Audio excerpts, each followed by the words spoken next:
Fritz. Here. Fish. Sir Saltzman. Here. Wheeler. Here. Good morning. Good afternoon.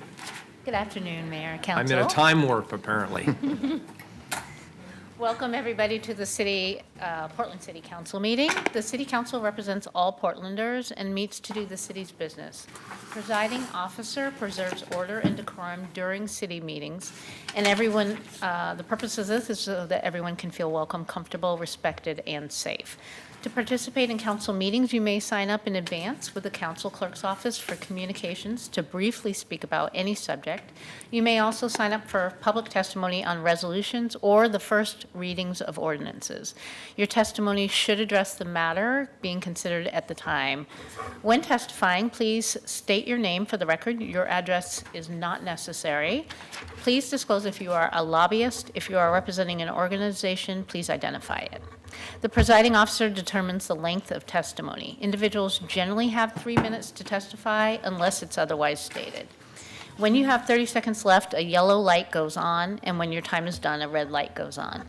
If you are in the audience and would like to show your support for something that is said, please feel free to do a thumbs up.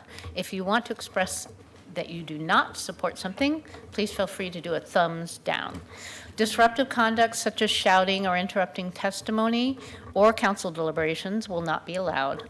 If there are disruptions, a warning will be given that further disruption may result in the person being ejected for the remainder of the meeting. After being ejected, a person who fails to leave the meeting is subject to arrest for trespass. Thank you for helping your fellow Portlanders feel welcome, comfortable, respected, and safe. Thank you very much. Could you please read the first item? Item 1179, proclaim November 13 of each year to be Mulligeta Surah Day in Portland. Thank you. Colleagues, yesterday marked 30 years since the horrific murder of Mulligeta Surah, who came to Portland from Ethiopia in pursuit of the American dream. This proclamation to honor Mulligeta Surah is long overdue, but it is also more than just a proclamation. It's also a call to action. In the words of the Urban League of Portland, this is a call to, quote, remember, learn, and change, unquote. Commissioner Fritz and I had the opportunity yesterday to attend a celebration of life and a historical retrospective of Mulligeta Surah and his life. We heard from family members, including his uncle, who had invited him and encouraged him to come to the United States, to come to Portland. We heard from attorneys who were engaged in the case and the prosecution and the civil lawsuits against those who perpetrated the murder. And it was a profoundly moving experience. It was an important experience. And as I listened to what the speakers were saying about what happened 3 decades ago, I couldn't help but think that it was entirely relevant, that the lessons were entirely relevant to the environment in which we find ourselves today. And so I'm very honored to be bringing this proclamation with Commissioner Udaley, and I'd like to give Commissioner Udaley an opportunity to say a few words. Thank you, Mayor. Thank you, Mayor. Thank you, everyone, for being here today. I gave some remarks at the unveiling of the sign cap on 31st and Pine this morning, and I'm not going to completely repeat myself for those of you who are already there, but I do want to say that the murder of Mulligeta Surah was a rude awakening to white supremacist organizing and violence for a lot of progressive white Portlanders. 30 years ago, myself included, it was definitely a pivotal moment for me as a young person.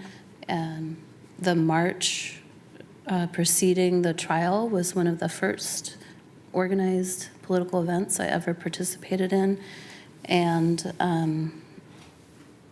I'm pleased to be in a position today to continue working on issues around racial justice and protecting our immigrant and refugee communities.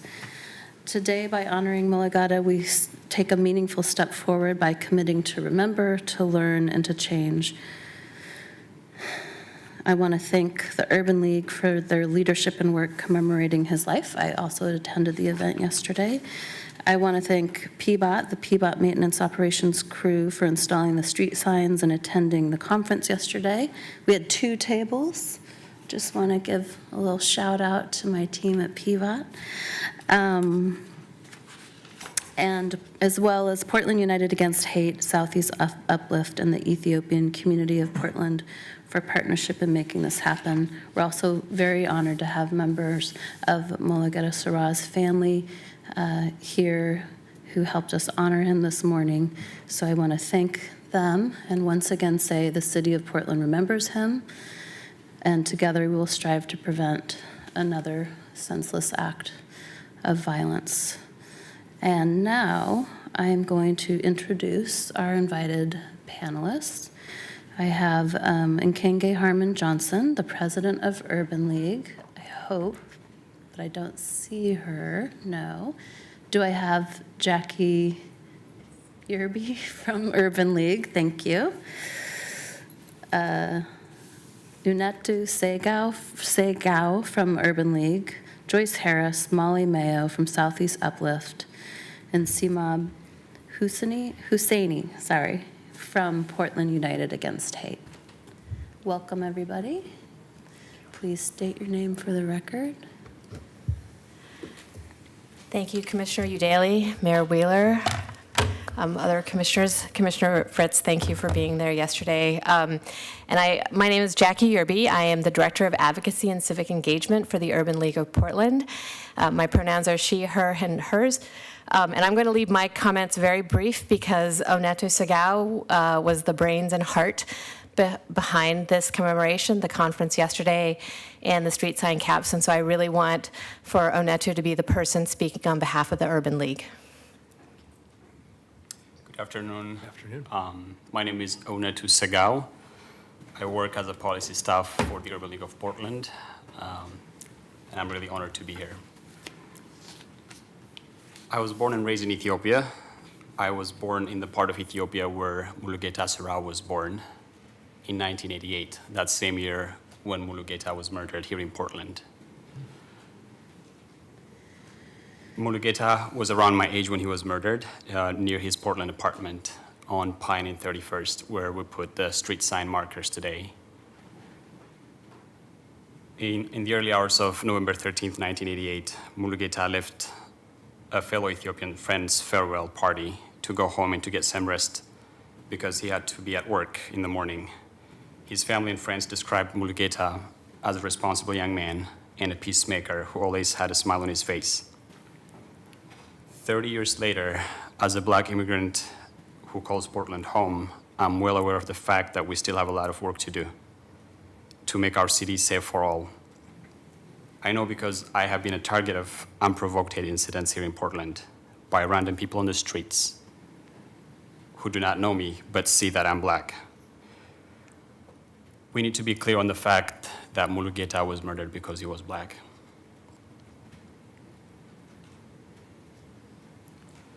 We need to be clear on the fact that there was nothing Mulugeta did on his part to deserve a murder like that. Although we've taken steps and progressed in some areas, our communities are yet to attain freedom from fear, which is a basic human right and an American ideal. We need to step outside of our bubble and hear the lived experiences of Portlanders who deserve freedom from fear, regardless of how they look, how they speak, how they dress, who they love, and how they self-identify. Remembering Mulugeta and honoring his memory is very essential. At the commemoration conference yesterday, we heard from his family, attorneys who litigated the case on his family's behalf, and leaders of advocacy groups that we need to do better. 30 years later, we still have a lot of work to do. Earlier today, I was at the unveiling ceremony of the Mulugeta Sera street sign caps at Southeast Pine and 31st. Until now, there was nothing to mark the place and to tell Mulugeta's story. Seeing those street sign caps was very emotional for most of us, including Mulugeta's family and members of the Ethiopian community. This afternoon, we are here for the City of Portland's proclamation of November 13th as Mulugeta Sorrow Day. This is a very important gesture and a big part of the work, not only to remember and acknowledge our history, but also commit to learn and change for the better. I want to thank Commissioner Clary Daly and Mayor Ted Wheeler for your leadership on this. I also want to pass the appreciation and thanks from the Ethiopian community here in Portland and beyond, all the way to Addis Ababa, Ethiopia. Finally, I want to thank all different groups, agencies, and leaders who were a part of this commemoration project, which includes the conference, the street sign caps, the proclamation, the congressional record, and others. Special thanks to Winta Johannes, Commissioner Chloe Daly's policy advisor, Portland Bureau of Transportation, especially Irene Marion, Southeast Uplift Neighborhood Coalition, Office of Equity and Human Rights, especially Judith Maury, Portland State University, TriMet, Portland United Against Hate, Travel Portland, U.S. Senator Ron Wyden, and his staff, especially Grace Stratton, Emily's Fund, Multnomah County, Port of Portland, and others who supported this project. Being a part of this commemoration project has been an honor, and I'm encouraged by the kind of alliance that was formed through this process. The Ethiopian community remembers how Portland stood in solidarity and appreciates how different groups and organizations worked to make this commemoration happen. It is important that we remember, it is important that we learn, and it is a must that we change if we're to make Portland safe for all. Thank you. Thank you. Good afternoon. Good afternoon. My name is Molly Mayo. I'm the Executive Director at Southeast Uplift Neighborhood Coalition. Thank you so much for inviting us all to be here today. Southeast Uplift is one of the city's 7 district coalitions, and the 20 neighborhoods in our area have a reputation for being friendly and progressive. Yet it was in Southeast Portland 30 years ago where the East Side white pride murdered Ethiopian immigrant Mulugeta Sorrow in a blatant act of racist violence that drew national and international attention to the small apartment complex in the Kearns neighborhood near Laurelhurst Park.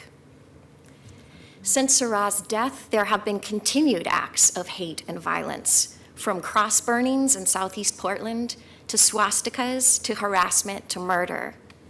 When the Portland United Against Hate Coalition was founded 2 years ago, it was in response to an increase in acts of hate. This network of community groups ready to stand in solidarity to respond to hate act and crimes has had ample opportunity to act. In Southeast Portland alone, for a vigil when racist anti-immigrant hate graffiti was put up at an elementary school, for taking down anti-Semitic posters, and for removing Islamophobic flyers from telephone poles, all in Southeast Portland, all recent. Southeast Uplift played a central role 30 years ago, organizing local response to Sorrow's murder, and in recent months, Southeast Uplift has been honored to partner with the Urban League, the Ethiopian community, Commissioner Udaley's office, and Portland Bureau of Transportation to coordinate the placement of 17 sign caps at numerous intersections located in the area around the site where Sorrow was murdered. While the terrible history of Sorrow's death in Southeast Portland can never be undone, a new era in the neighborhood of his murder is underway. There, the 17 sign caps were unveiled earlier today. They signify the creation of a new sense of place at the site of his murder, a place that lets members of the Ethiopian community, the immigrant and refugee community, and the Black community know that Portland will remember, learn, and change. These sign caps in both English and Amharic are a tangible, collaborative step toward a new segment of history, 17 markers of our city values of peace, unity, and diversity. Thank you for, through this proclamation, acknowledging the life of Mulugeta Sorrow. the crimes of the East Side White Pride and White Aryan Resistance, and indirectly, the many untold stories of trauma, hate, and violence that are repeatedly experienced by communities that are marginalized or vulnerable. I ask that we keep working together to bravely address the systems of oppression and discrimination that contribute towards the perpetuation of hate and violence, and to nurture a Portland where all community members have the basic human right of safety. Thank you. Thank you.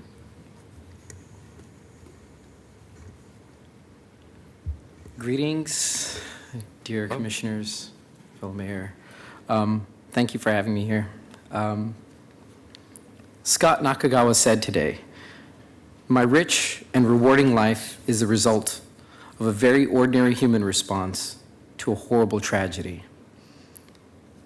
It's the exact same thing that brought me here today before you. My name is Simab Husseini, and I'm an organizer with Unite Oregon, vice chair to the Council on American Islamic Relations in Oregon, and as a result, a coalition member and political advocate to the city's very own Portland United Against Hate. This month signifies a painful loss, a memoriam today to 30 years ago, the murder of Mulugeta Sirah. Yesterday, the Urban League of Portland hosted a commemoration conference where I was happy to see the many of you before me today. There, we took a glimpse into the beautiful life of the man we are here to commemorate. The heart-wrenching story from Jim McElroy describing the violence subjected upon Mulugeta was reminiscent of when Rachel Macy held Talesian in comfort till his last words in her own hands. We lost Talesian Mirden Namkai-Mitch and Ricky John Best. We almost lost Micah Fletcher. Their sacrifices allowed for the intended victims, Destiny Magnum and Walia Muhammad, to live.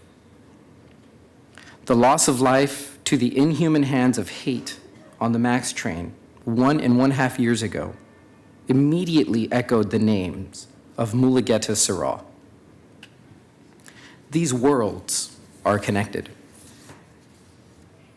The city took quick action to address the rise in hate crimes last year, allowed a small budget for a community-initiated partnership of community-based organizations, neighborhood associations, and the city, working with the Office of Community and Civic Life to build a rapid response system that combines reporting and tracking of hateful acts and providing support and protection for our communities.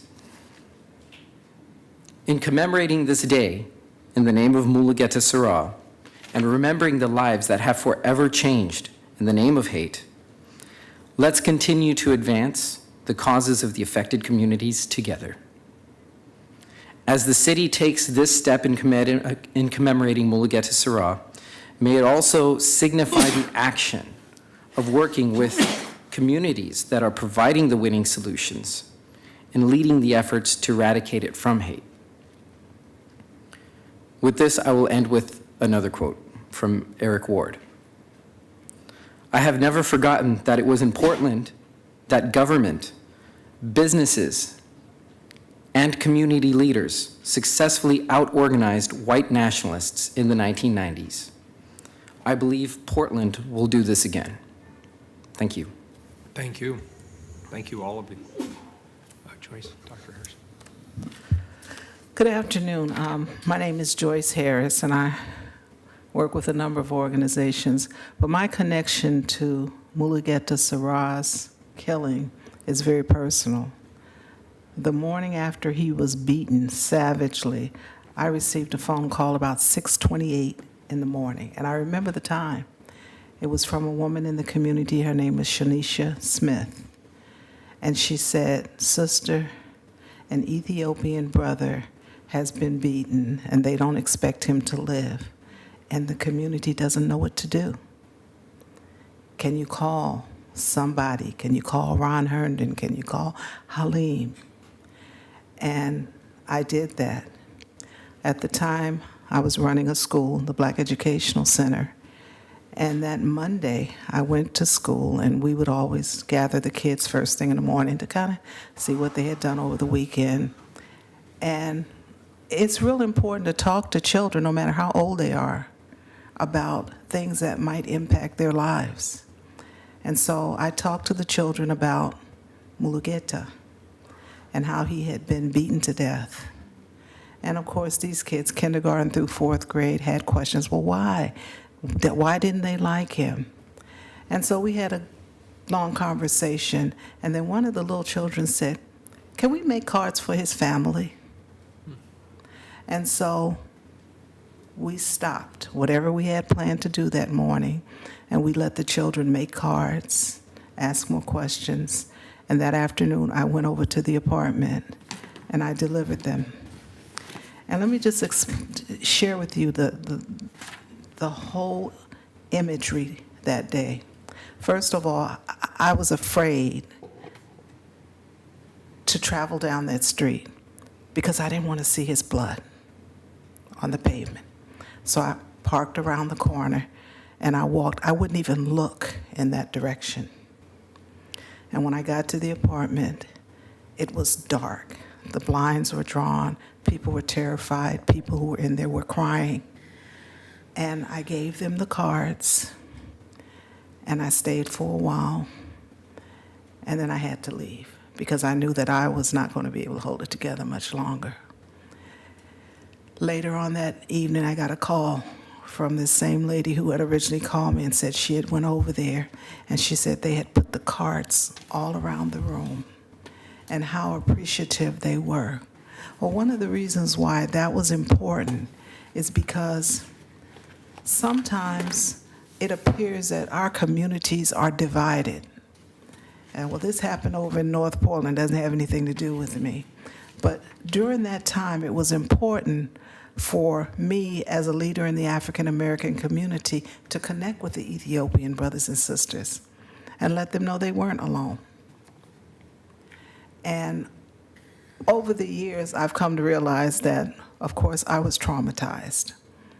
You know, I would always like to admit that, but I was traumatized, as was everyone else. And we marched and we rallied. We were at the funeral. And all of this has come back, you know, with us commemorating and remembering what happened 30 years ago. But the message that I wanted to share today is 30 years ago is now. And we need to clearly understand that. And as I was talking to some of my brothers and sisters from the continent today, when people are doing hateful things like that, they see the color of your skin, how you worship, who you love, and they don't ask you questions. They don't say, are you from Ethiopia? It's just hatefulness that we all have to address. And I also want to say that whenever any of our communities loses someone, regardless of who the shooter is, what the reason is, it traumatizes all of us. And I just want to leave you with a poem by Margaret Wheatley that I often have to look at when I need to be comforted, when I need to be reaffirmed. And it's called Turning to One Another. And it starts out, there's no power greater than a community discovering what it cares about. Ask what's possible, not what's wrong. Keep asking. Notice what you care about. Assume that many others share your dreams. Be brave enough to start a conversation that matters. Talk to people you know. Talk to people you don't know. Talk to people you never talk to. Be intrigued by the differences you hear. Expect to be surprised. Treasure curiosity more than certainty. Invite in everybody who cares to work on what's possible. Acknowledge that everyone is an expert about something. Know that creative solutions come from new connections. Remember, you don't fear people whose story you know. Real listening always brings people closer together. Trust that meaningful conversations can change your world. Rely on human goodness and stay together. And I would urge the City Council, as you deal with some of the tough issues that you're dealing with issues of police, you're dealing with protests, keep your ears open, your heart open, and try to work with people. And I would ask people who are coming, demanding that you work with them, that they have the same mindset. We have got to change. We must. We have children that are growing up, and we want them to grow up in a community where they feel safe, where they feel protected, where they feel honored, and where they know that there will be people like all of us who are going to step up and speak out and protect them. So I thank you for this proclamation, and just do the work that needs to be done, and do it in a principled, caring, healing way. Thank you very much. Thank you.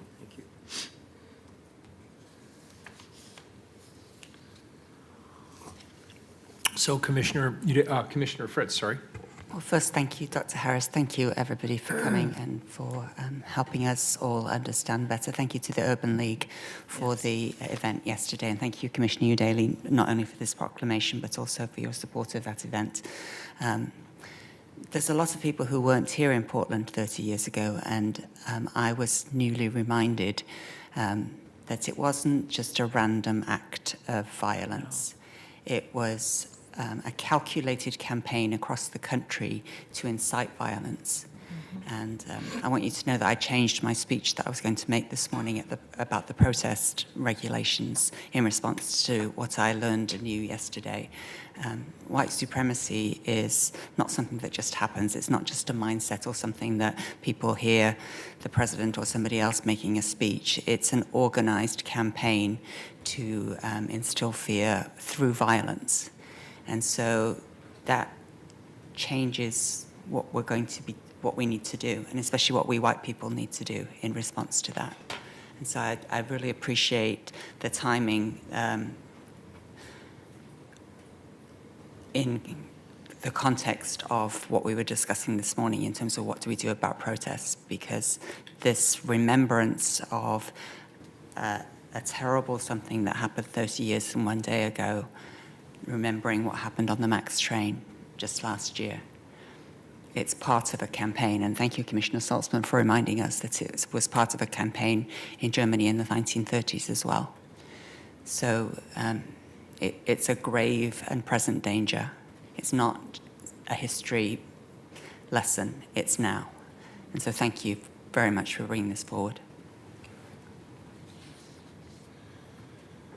Very good, colleagues. With that, I will read the proclamation on behalf of the Portland City Council. And first of all, just props to all of you who have testified. That was very thoughtful and heartfelt testimony. And I appreciate you bringing it here into the chamber and sharing it with the people of Portland. Whereas the murder of Mulugeta Sarah led to the conviction of the 3 perpetrators, as well as the bankruptcy of a racist hate group, the White Aryan Resistance, otherwise known as WAR, thus creating a safer Portland for all. And whereas this horrific hate crime brought Portlanders together to vocally condemn hate in our city and demand that justice be served. And whereas Mulugeta's journey from Ethiopia to Portland in pursuit of the American dream is the story of many immigrants today. And whereas Mulugeta's family and friends describe him as a kind, hardworking man whose life was cut too short by a senseless act of anti-Black hate violence. And whereas in the 30 years since Sarah's death, Portland has become the whitest major city in America, and the Southern Poverty Law Center finds that the number of hate groups in Oregon continues to increase. Yet Portland's progressive reputation often hides its lack of diversity. The safe space our demographics create for racial animosity, and the lived experience of people of color in Portland. And whereas the city has launched efforts like the Portland United Against Hate, the Office of Equity and Human Rights, and the new Portlanders Policy Commission to affirm immigrants, refugee, people of color are all part of the services and programming, decision-making, and placemaking in the city of Portland. And now, therefore, I, Ted Wheeler, the mayor of the city of Portland, Oregon, the City of Roses, do hereby proclaim November 13th of each year to be Mulugeta Surah Day in Portland, and encourage all residents to observe this day. Thank you. Thank you.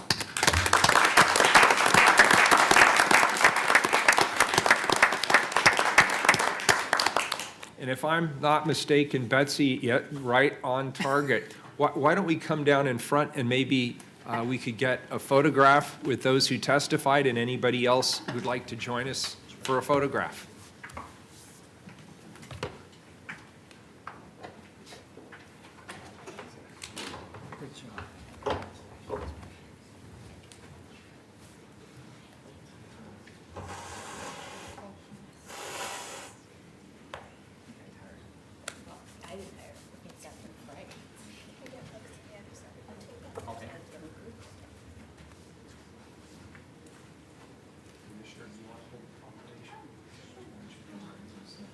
Thank you very much for your testimony. Thank you for everything you did yesterday to help organize that. That's amazing. Thank you. Thank you so much. Appreciate it. Thank you. Beautiful. Thank you for sharing this. Appreciate it so much. Thank you for sharing it. Are we all set? Yeah.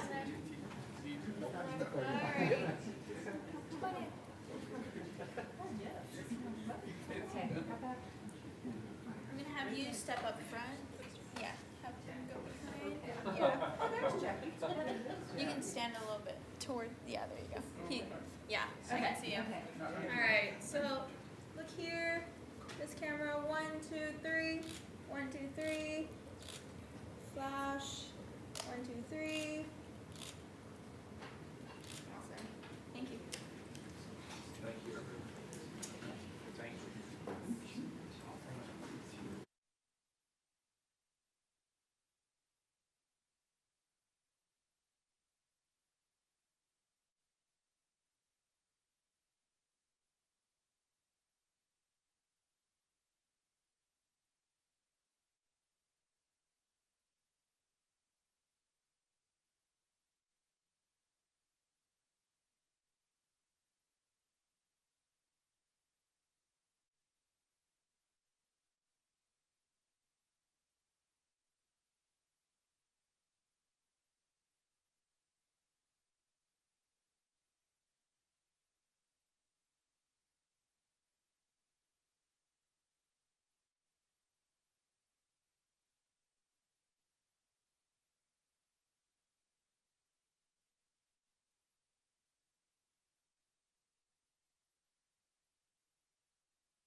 Could you please read the...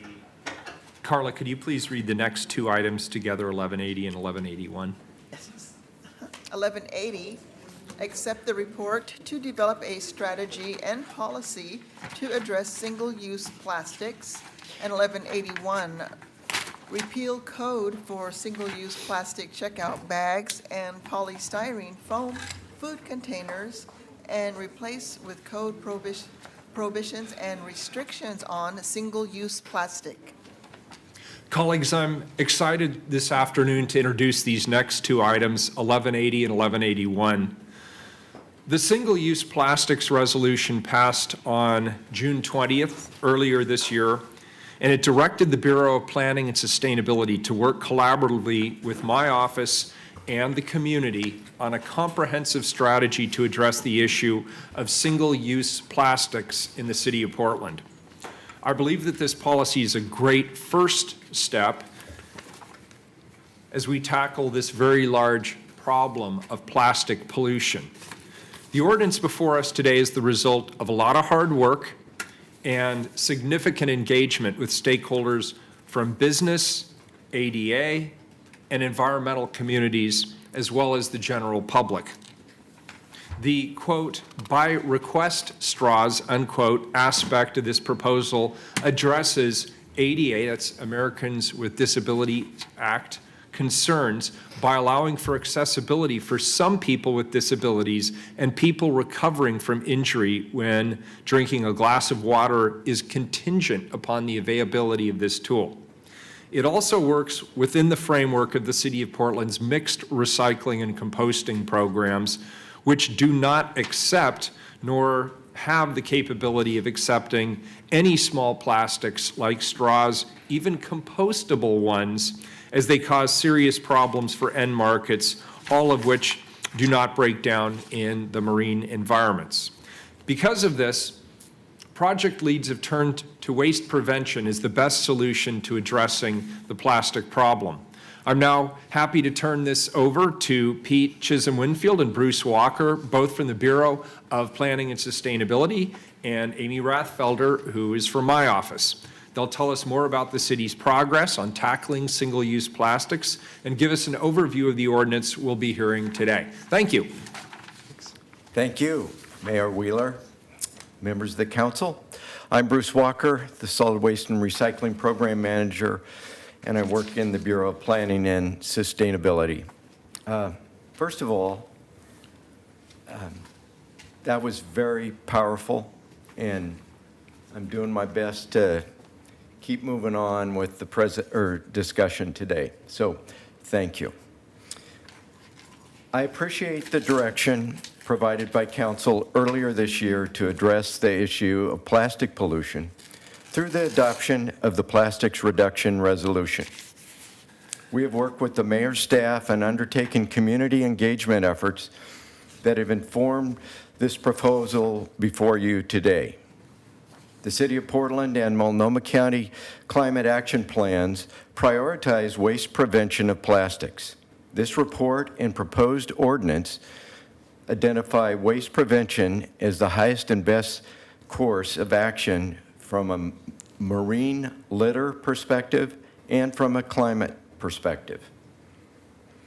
The expectation with this recommendation is to reset the default interaction between businesses and their customers to not expect single-use plastics to be automatically delivered with food and drink orders.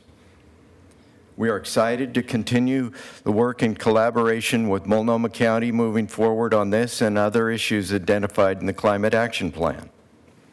One final note, this ordinance reorganizes the city code that includes the existing ban on polystyrene foam, styrofoam, food containers and cups, and the plastic bag ban that are currently in two different chapters of code. The new chapter is titled Prohibitions and Restrictions on Single-Use Plastic, which contains those prior council actions and adds new restrictions on straws, stirrers, utensils, and condiment packaging. To provide more details, I'll introduce the top-notch team that co-led this process, Amy Rathfelder from the Mayor's Office and my colleague Pete Chisholm-Winfield from BPS. Thank you. Thanks, Bruce. Good afternoon, Mayor Wheeler, members of Portland City Council. My name is Amy Rathfelder, and I serve as an environmental and sustainability policy advisor in the Mayor's Office. With me today is my colleague Pete Chisholm-Winfield from the Bureau of Planning and Sustainability. And I really appreciate the opportunity to come before you and present on the work we've done to address the issue of plastic pollution in Portland. We good with the presentation? Okay. So we're here at council today following the unanimous passage of a resolution on June 20th, 2018, which directed the Bureau of Planning and Sustainability to work in collaboration with the mayor's office to develop a reduction strategy that would address single-use plastics in Portland with a focus on the plastic straw. This effort included research on outside city policy, stakeholder engagement and outreach, and project work group and a public survey. And what sets Portland apart from this proposal, and not that I have anything against Seattle or San Francisco, I love those cities, love visiting them, but the one thing that sets this proposal apart is that we don't provide a loophole for compostable plastics, which those cities do. So this is focused on the highest and best way to tackle this problem, which is by avoiding plastics altogether. So I'm very proud of that. Waste prevention is the stuff that is not used. Consumers do this when they buy an experience like a gift, such as tickets to a lecture instead of a power drill. It's also known in the business world as lean thinking. In this case, waste prevention is resetting the default food and beverage order to not include plastics that are not always wanted or needed. We also do not recommend alternatives that claim to be recyclable or compostable. These alternatives pose serious problems to our recycling and composting programs because they jeopardize the quality feedstocks that businesses use to make new products, and including compost that goes into our gardens. It's very important. While we support and encourage consumers to reuse things like straws and coffee mugs, I think you remember at the resolution, Susan brought some reusable straws. We want to encourage that, but because of the variability of the impacts of reusables versus single-use plastic items, it was really difficult for us to write that into this policy. A lot of times you'll see that the carbon emissions associated with some materials are much higher than plastics, and so we're looking at a dynamic that is very different. Okay.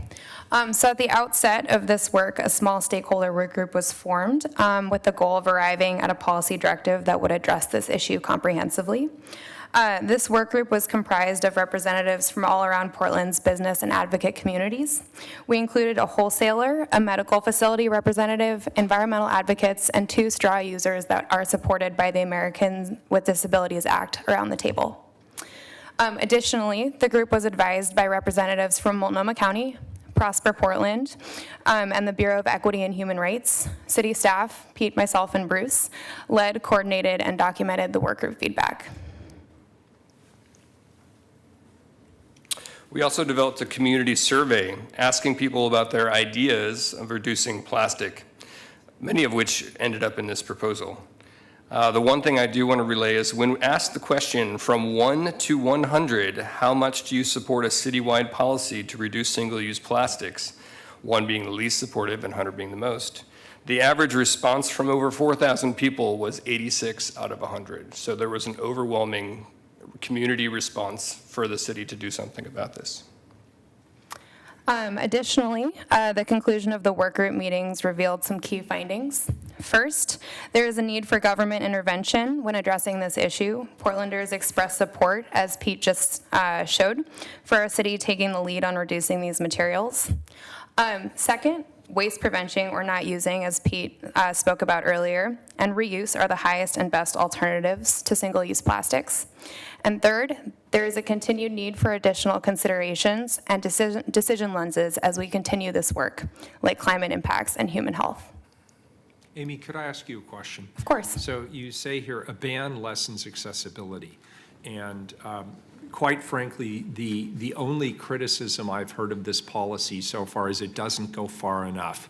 So could you spend a little more time talking about why not just an outright ban? Sure. So it's got to do with cost to businesses, accessibility, as you just mentioned, to folks who need the tool to drink, and feasibility of what's accepted and not accepted in Portland's current recycling system. So with the cost, right now, we've got a supply-demand issue, which is a great problem to have. There are alternative companies that make alternative products like Aardvark straws that are backed up, because as social pressure has mounted and we've experienced an uptick in people who are starting to care about this issue, and specifically centered around the straw, we're getting to the point where these companies can't make alternative products, paper straws, fast enough. So we're not really at the point yet where we can feasibly implement an alternative product solution. And then the accessibility impact to ADA folks is something that was part of our work group feedback, and obviously we took that very seriously. And if I could ask you a follow-up, and maybe I'm asking you to see the future, which isn't really fair. We are clearly on the path to eliminating single-use plastics. That's the path we're on, isn't it? And so really the question is, how do we manage that path and take into account the needs of our friends and our neighbors and our family members in the disability community, while ultimately getting us towards what we understand is the best strategy both for the environment and diverting waste from the waste stream? Isn't that really where we're headed? If I was I would hope so. I think there are already really great alternatives that just we haven't quite reached the point where they're commonplace yet. Metal straws with silicone tips. We had a big discussion about alternative products within our work group sessions, and went back and forth, shared some articles and some feedback about which products are better, which ones aren't as good. And I think we are definitely headed that direction. And I think the bottom line here is that this policy is, we're looking at it as a building block, and so this work is obviously still necessary, and we'll keep building on it going forward, and developing new creative solutions for addressing the problem of plastic, which is a big problem. I appreciate that. Thank you. Yeah, thank you. So, are you still in your presentation? Yeah. Oh, okay. Go ahead. Okay, we're almost done. So where are we? Okay. Policy So after a comprehensive stakeholder and outreach process, we're at council today with what we believe is the right step to take as a policy directive. The proposed ordinance that you have in front of you today would implement a by-request policy for plastic straws and stirrers upon customer request for dine-in situations. So what this means is that a customer would no longer receive these items automatically when at a restaurant or sit-down food and beverage retailer, and that they would need to ask an employee for the item if necessary. In a delivery or fast food situation, this ordinance would implement an ask first direction for employers. So when applicable, employees would ask the customer if they needed plastic utensils and plastic condiment packets before giving them out. Finally, the policy would go into effect on July 1st, 2019, with a business and consumer outreach period beginning in January. And then the proposal would be, we would also need to go out and let businesses know about this, as well as consumers. So BPS is proposing to take a lead on designing a notification and an outreach strategy beginning in January. And businesses need to be aware of how they reach compliance. In dine-in situations, that means taking away direct customer access to plastic straws and stirrers. For takeout and delivery situations, it means that customers need to be asked first before they confirm that they want these things. A lot of folks will go to a fast food place and take that home, and they have their condiments and their utensils at home, so they may not need it.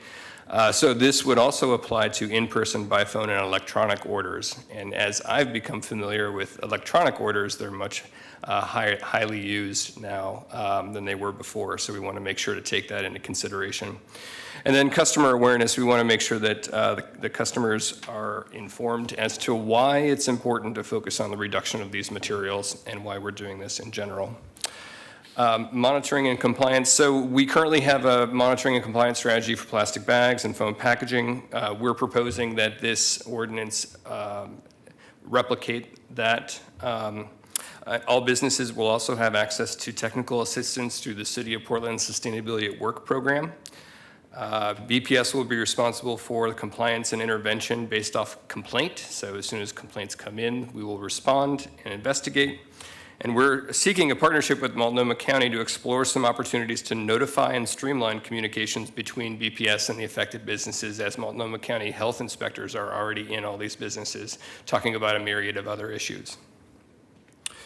So finally, the compliance and fees. Fees are consistent with the plastic bag ban. Fees are also a measure of last resort. This is never an intention that we would have with the other compliance situations, and we really want to engage with the businesses and use fees as an absolute measure of last resort.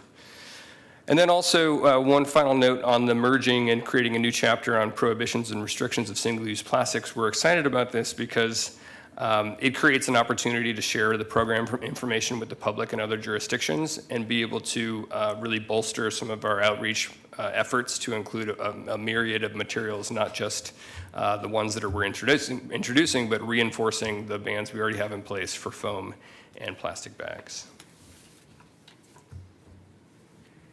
And that is our presentation. So I guess I want to push back a little bit on exemption of compostable items. Okay. So on balance, do we want to have compostable plastics, or do we want to have fossil fuel plastics in our daily consumption habits? What's better on balance? So on balance, you mean taking in all of the environmental impacts? So I know the DEQ right now, the Oregon DEQ is currently working on a study that is looking at the attributes of certain materials, and compostable plastics at this point is not looking like a very good alternative for a variety of issues, including toxicity issues. So we have plenty of indication from our well-informed research squad at the Oregon DEQ to really kind of take a step back from those materials. Not only do they cause issues with compostable facilities, but they do have upstream and toxic components that we're not really that excited about. So what once was, the kind of golden child of sustainability really has turned. Okay. I won't push back anymore. It's okay, it's a good question. Commissioner Fritz, did you have a question? I do. So I happen to be carrying these around with me, which I got as a normal small business coffee shop in England last summer. And they're wooden, they're very similar to yard debris, they could easily be composted. So did you explore requiring small wooden utensils instead of plastic? So one of the reasons why we really stepped away from talking about alternatives for a few reasons. The resources that are needed to make your wooden product or paper product come from other sources, and they have other environmental impacts. And so once we go down the pathway of a different material, and especially if we're looking at expanding that to a citywide ordinance, you're looking at using a massive amount of resources in a different way. Because those variables are so varied, we felt like focusing on waste prevention and not focusing on alternatives was the best way to go, just because we knew that the highest and best use every single time for climate and for marine debris is going to be waste prevention. So, I mean, and also with reuse, if we're encouraging folks to reuse durable dishware, that's the second alternative. But for single use, something like this, to eat a McDonald's sundae, for example, you're not going to be able to eat a McDonald's sundae with your fingers.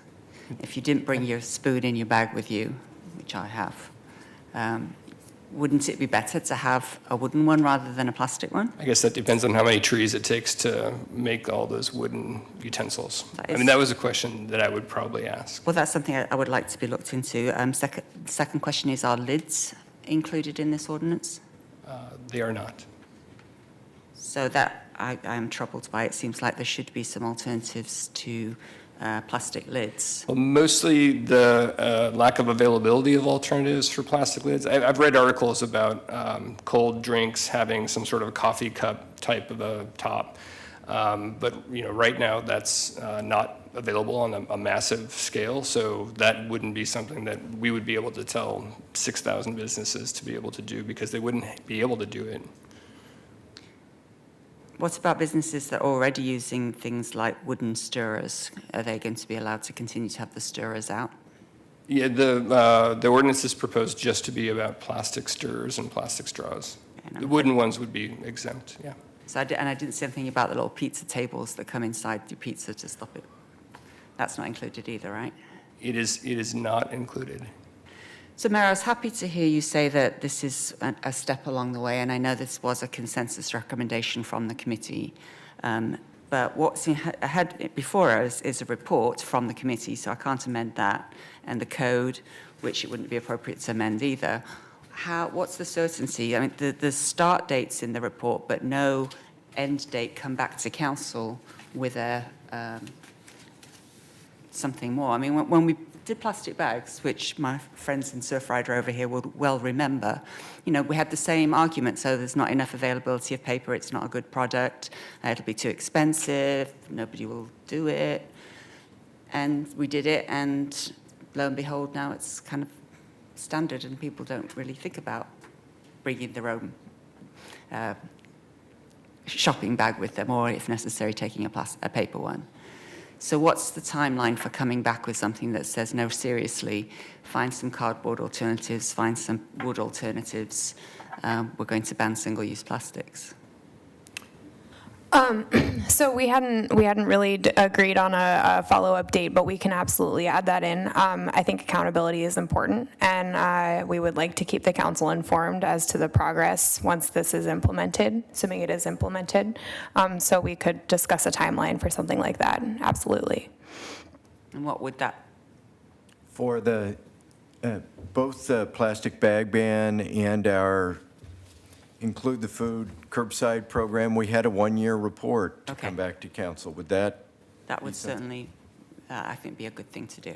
Okay. And since you're not implementing it till July, that would mean a year from July, wouldn't it? So I actually enjoy talking about this subject, and I'd either be happy to do that as a matter of the record, or if you'd like to make a formal amendment, I'm happy to. That's the point. I can't amend anything.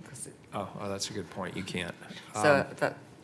So why don't we do this? Let's just make it a commitment on the part of the mayor, and Amy, you'll help me keep that commitment. Absolutely. Let's mark on our calendar 1 year.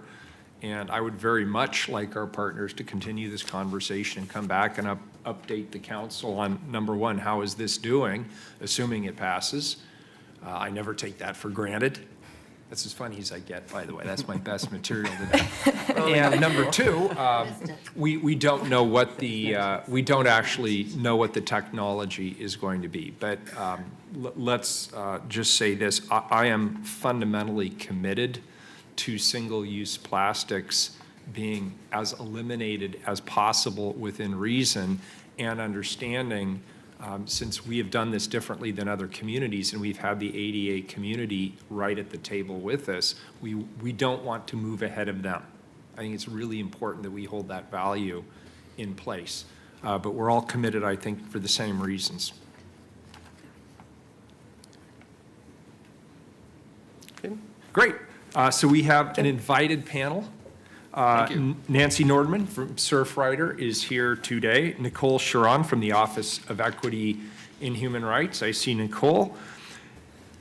John Wasatinsky and Jeff Martin from Multnomah County.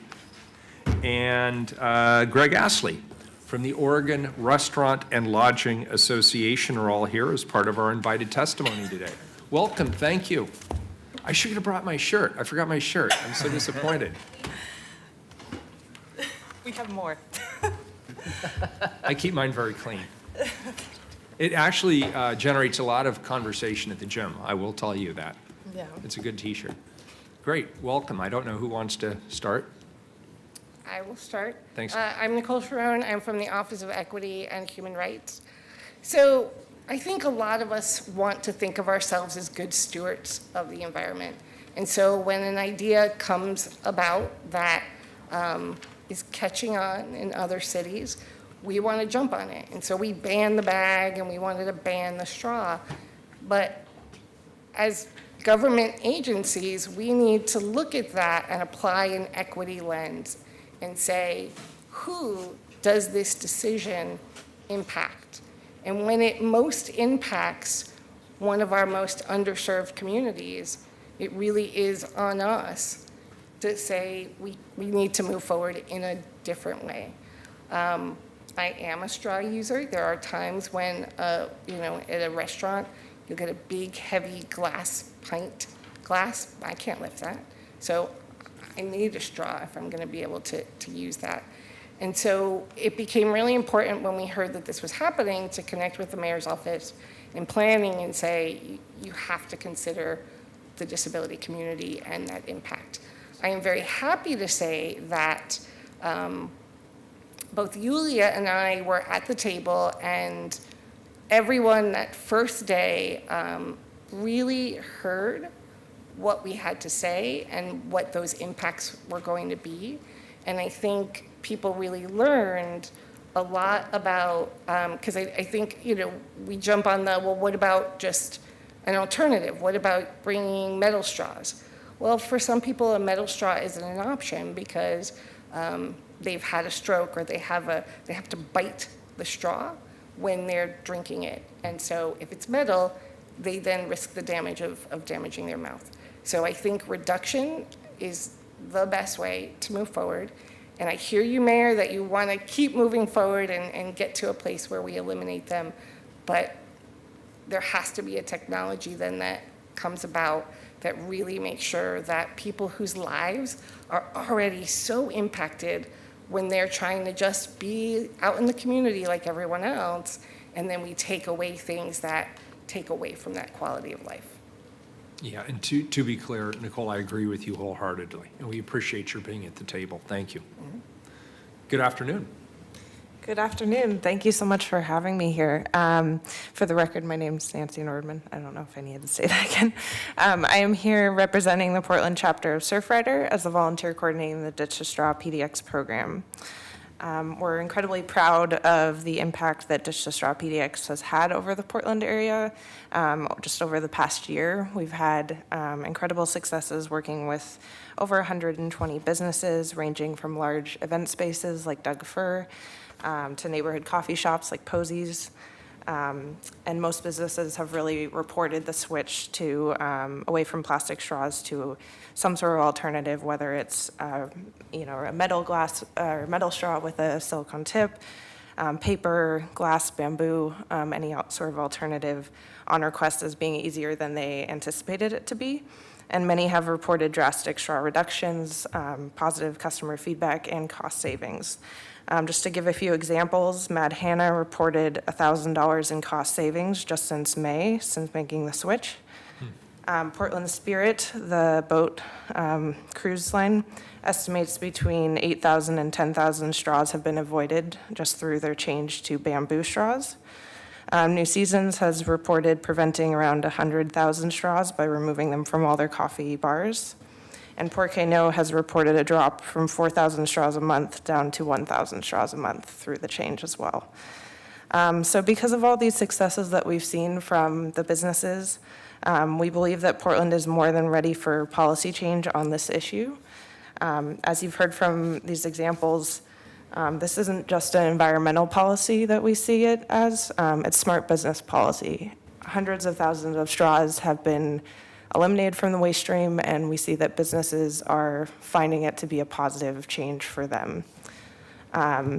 We feel that this policy as is creates a nice foundation for furthering the effort, as you mentioned, for more comprehensive plastic reduction goals and strategies. We certainly think it's a great start. We do believe there are ways that can be strengthened, and we have provided some written testimony with more detail. During the plastic resolution in June, we heard a great deal of enthusiasm and excitement around this for leadership and action on the development of a edgy and aggressive single-use plastic reduction strategy. And we recommend that the city maybe consider using this as an opportunity to lead by example and potentially applying a more comprehensive policy by not allowing single-use plastic at city-sanctioned events, just to serve as a role model for businesses to start to show that potential to change. As we continue to learn from implementation and innovation in the areas of fast food and takeout, we'll obviously learn from all of this and continue to refine the strategies that provide the best benefit to business, consumers, and the environment. And we just want to thank the council for the directive to work on the issue, BPS staff for all of their hard work, and all of our fellow work group members and stakeholders. We look forward to continuing to partner and support implementation of this policy. Thank you so much. Thank you. We appreciate your being here. Good afternoon, Mayor and members of the City Council. My name is John Bashetinsky. I'm the Director of Sustainability at Multnomah County, and I'm really pleased to be here today to offer the county support for this initiative.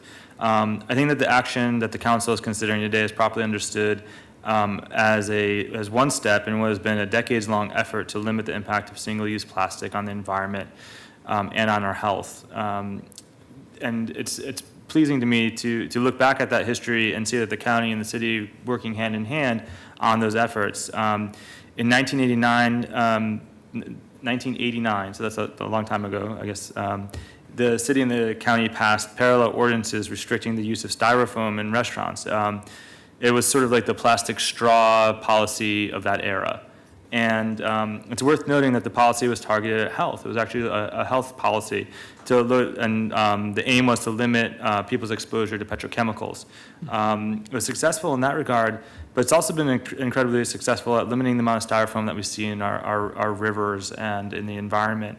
That's something that other communities around the U.S. don't have the luxury of taking for granted. I actually worked in Washington, D.C. before moving to Portland, and for the Department of the Environment there and for the local city government, and my beat was trash in the water. And the amount of styrofoam that we pulled out of waterways was really staggering.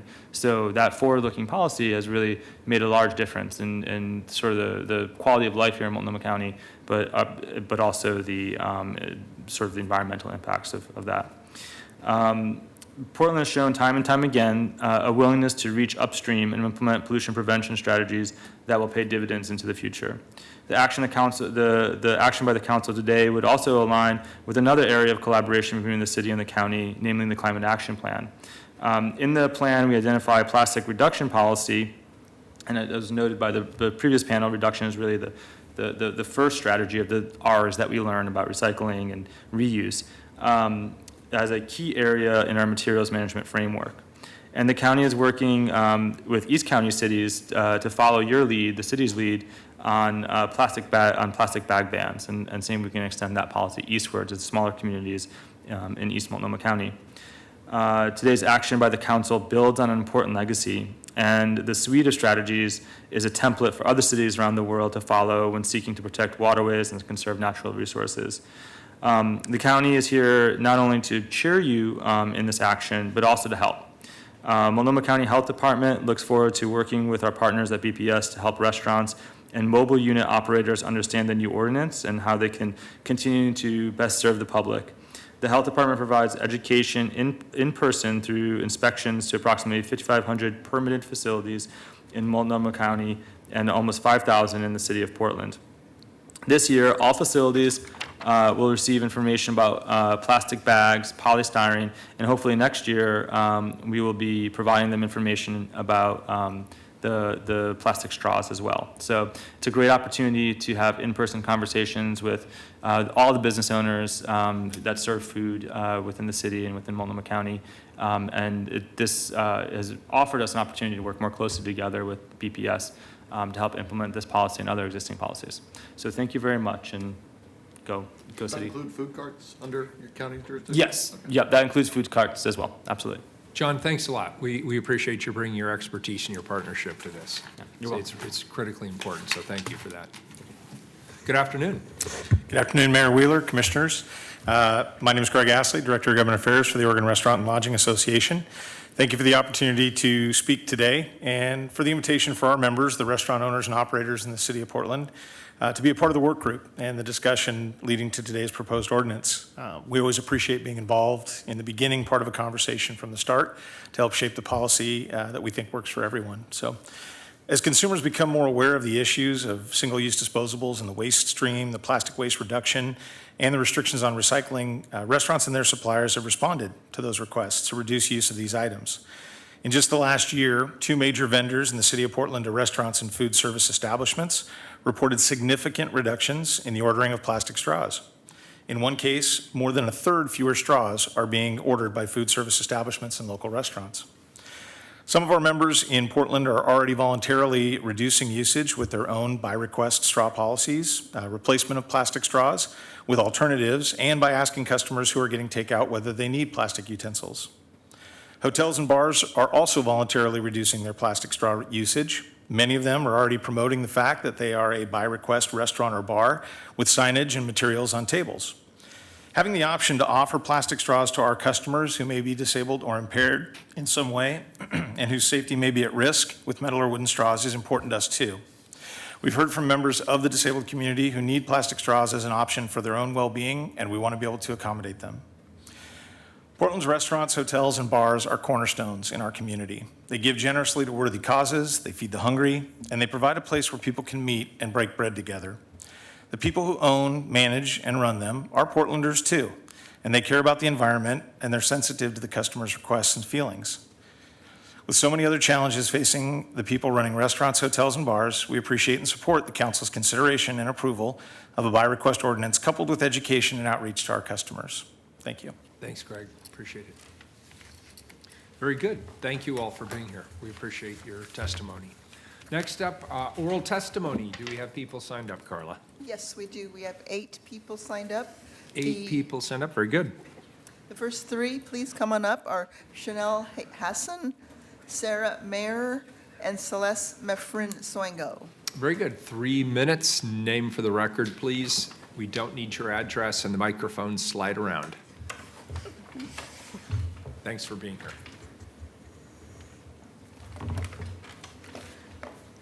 Sorry, musical chairs. No worries. All right. Thank you, Mayor and Portland Commissioners, for this opportunity to testify today. For the record, my name is Chanel Hassan. I am a volunteer as the Chair and Communications Coordinator for the Portland chapter of the Surfrider Foundation. A little educational background for me. I got my bachelor's degree in environmental science, focusing in marine biology, and just got my master's in sustainability education right up the street at Portland State.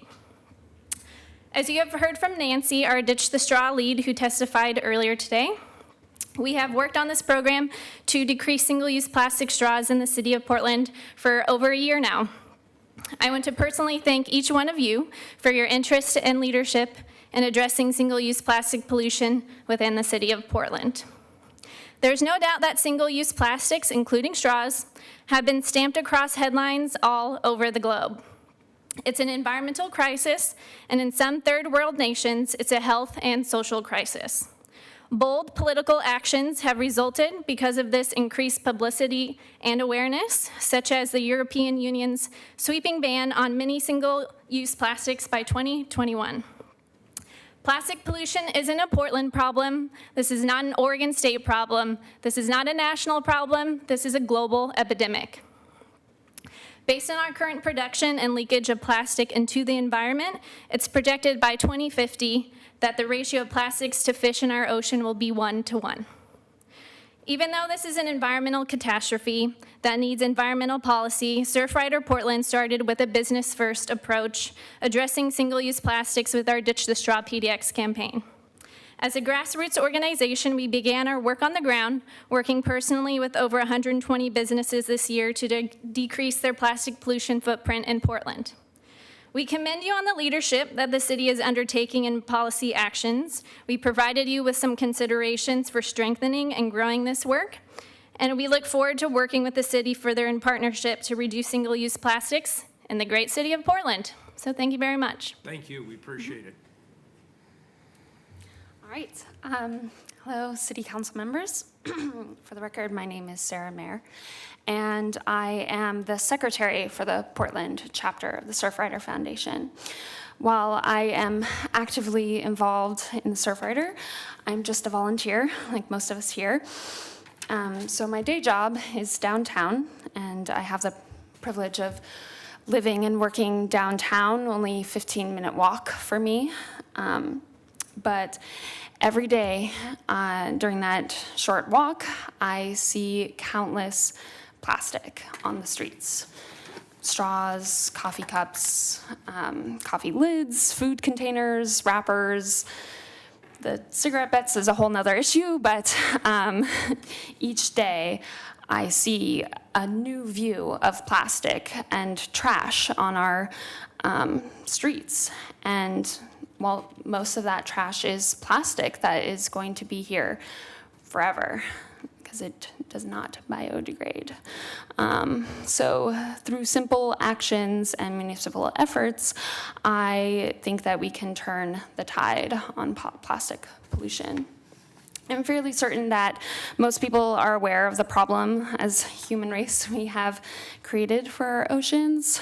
Everyone has seen the sea turtle video where they pulled the plastic straw from its nose.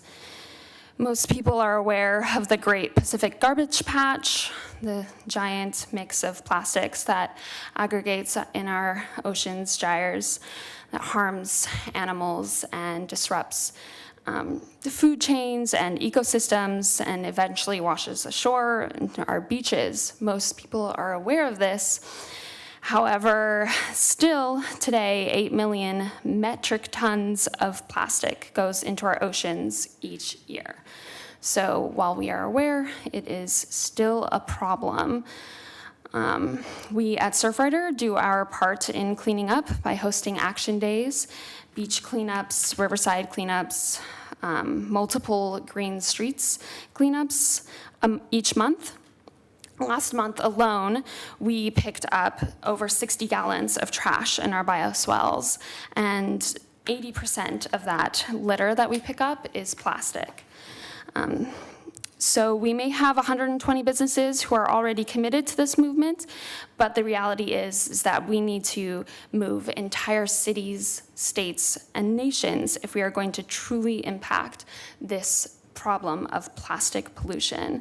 So I look forward to continuing this leadership with you, and I hope that we can further develop this movement here in Portland. Thank you. Thank you both. The Surfrider Foundation has been just fantastic throughout this effort and a real inspiration to me and to the policy. And I'm just really glad we have local partners like you working with us and helping to advocate more broadly for what we're trying to do. So thank you. Thank you. Thank you. Good afternoon. Good afternoon. Mayor Wheeler, Portland City Councilors. My name is Celeste May Francois. I'm the State Director for Environment Oregon.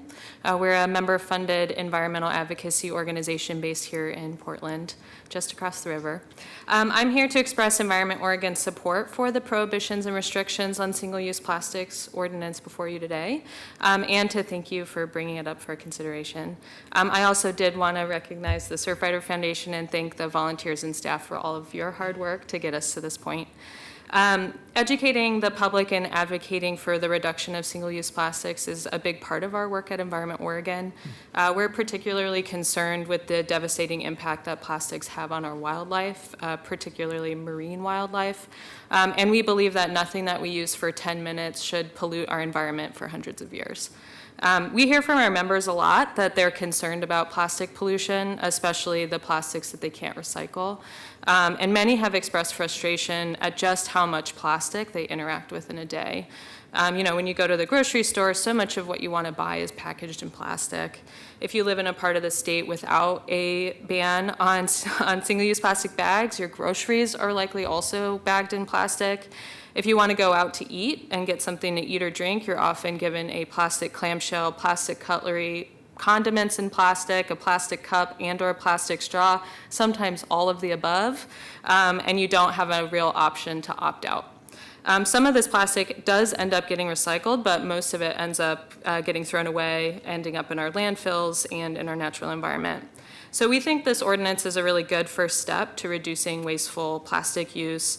Giving the consumers the option of using a straw or plastic cutlery can also be a really powerful way to give people space to wonder if they really need a straw or plastic cutlery. And while some people may still want or need to use them, many people, I believe, will opt out. And this will result in less plastic waste and changing consumer behavior, both of which we need to do if we have any shot at tackling this global problem. But again, this, we really do see this ordinance as a first step, as many of you have said today. And we look forward to seeing the impact it can have here in our city, and see what further reduction strategies we can implement in the future. So thanks so much for the opportunity to testify today. Thanks for being here. Yeah. Thanks, all three.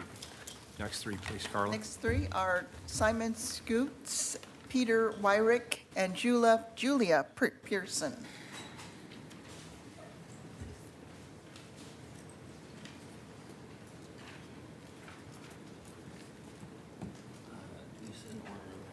It's no particular order. Go ahead and have a seat wherever's convenient. Would you like to go ahead and start, please? Sure. Thank you. Yeah. Hello, my name is Piper Wyrick, and I'm a part of the Portland Youth Climate Council, and I'm a senior at Cleveland High School. I'm supportive of the prohibitions and restrictions on single-use plastic, though I believe that Portland also needs to focus on larger sources of pollution and unsustainability. Plastics are harmful all along their lifespan. Fossil fuels are manufactured into plastic and also power that production process, which also requires immense amounts of water. Plastic products are also often wrapped in plastic and distributed by fossil fuel-powered vehicles. Their toxins can leach out into food. In addition, once they are disposed of into the environment, plastics don't break down but kill wildlife and continue to contribute to climate change by releasing methane and ethylene when exposed to the sun. Polyethylene does so the most, and styrofoam and plastic bags take at least 500 years if they ever break down. And that's just what I know. However, I recognize and respect that plastic straws are also necessary for some people to maintain not only their independence, but also their basic needs to survive. I appreciate the policy's flexibility and that it still allows this vital tool to be available to those who need it, but I also believe that this policy should be stricter in only allowing straws to be available to those who have a medical need. In addition, plastic silverware just cannot be an option if Portland is serious about taking care of our Earth. Consumers can handle a little inconvenience and might even learn something from it. We also need to ensure that materials and products still used are actually sustainable all along their life cycle. Some additional options are bioplastics or plastics made from carbon dioxide. Also, increased recycling facilities could be a good investment. In addition, as a student in PPS, I see too many ways in which our schools contribute to environmental degradation and climate change. Along with the use of plastic silverware and food packaging is food waste, use of paper plates, conical cups while we wait for lead-free water, and the fact that our recycling is just thrown into the garbage. It is important that Portland schools are included in any new requirements, but also that schools are helped to reach them as the existing budget is already stretched too thin. This policy, or at least ones following, could do so. I appreciate that this policy is seen as a stepping stone to greater changes, and Portland also needs to focus on larger sources of pollution and ultimately change our consumerist culture and economic reliance on fossil fuels. Thank you. Thank you. Excellent testimony. Good afternoon. Good afternoon. Hi, my name is Simon Skates. I attend Wilson High School as a senior, and I'm a member of Portland Youth Climate Council. I'm speaking today because I support the action to reduce the use of single-use plastics in Portland. There is a clear link between single-use plastics and climate change, and we need to be moving away from the use of materials made from fossil fuels and materials like plastics that release methane and as they degrade. In addition, single-use plastics cannot typically be recycled and create vast amounts of trash, causing huge problems in our oceans. This ordinance is just one of the many steps that need to be taken toward the goal of creating a sustainable city. While I support this ordinance, as soon as possible, I'd like to see it expanded to ban all single-use plastic straws, utensils, unless they're medically necessary for customers. I would also love to see this ordinance be implemented in our schools. Although Portland Public Schools has set a climate and waste reduction goals, there are tremendous amounts of plastic and food waste throughout all of Portland schools. Although I am tall, I'm the youngest one here, and my peers, and my peers and I will be dealing with this plastic problem for years and years to come. So I ask you to pass this ordinance for a cleaner and clearer future. Excellent. Thank you. We appreciate your being here. Good Good afternoon. afternoon, Council. My name is Julia Person. I'm Sustainability Director at Wimmer Brothers Brewery and Pub and Craft Brew Alliance. And I'm here today. We wanted to show our support for this ordinance and bring the business perspective as well to the testimony. And for one, it's so important, plastic pollution prevention for clean water in Oregon. We need this clean water to brew our delicious beer. Our craft breweries are part of the Portland fabric, so it's so important to keep our watersheds and waterways clean. And also, Wimmer Brothers, we were the first to pilot the Ditch the Straw alongside Surfrider. We were very honored to be able to do that. So we know firsthand that by preventing this plastic straw waste in the first place, it brings cost savings to the business, and Nancy provided lots of great examples of that. So we wholeheartedly provide our support for this ordinance and continued work to continue to strengthen banning or preventing single-use plastics in Portland. So thank you for the opportunity to talk today. Thank you, and thanks to Widmer Brothers for taking Thank the you. lead on this. Yep. And now I'm getting very thirsty just Me thinking too. about it. There was two more, Carla, is that correct? Actually, there's one more. One more. Charlie Plybon. Very good.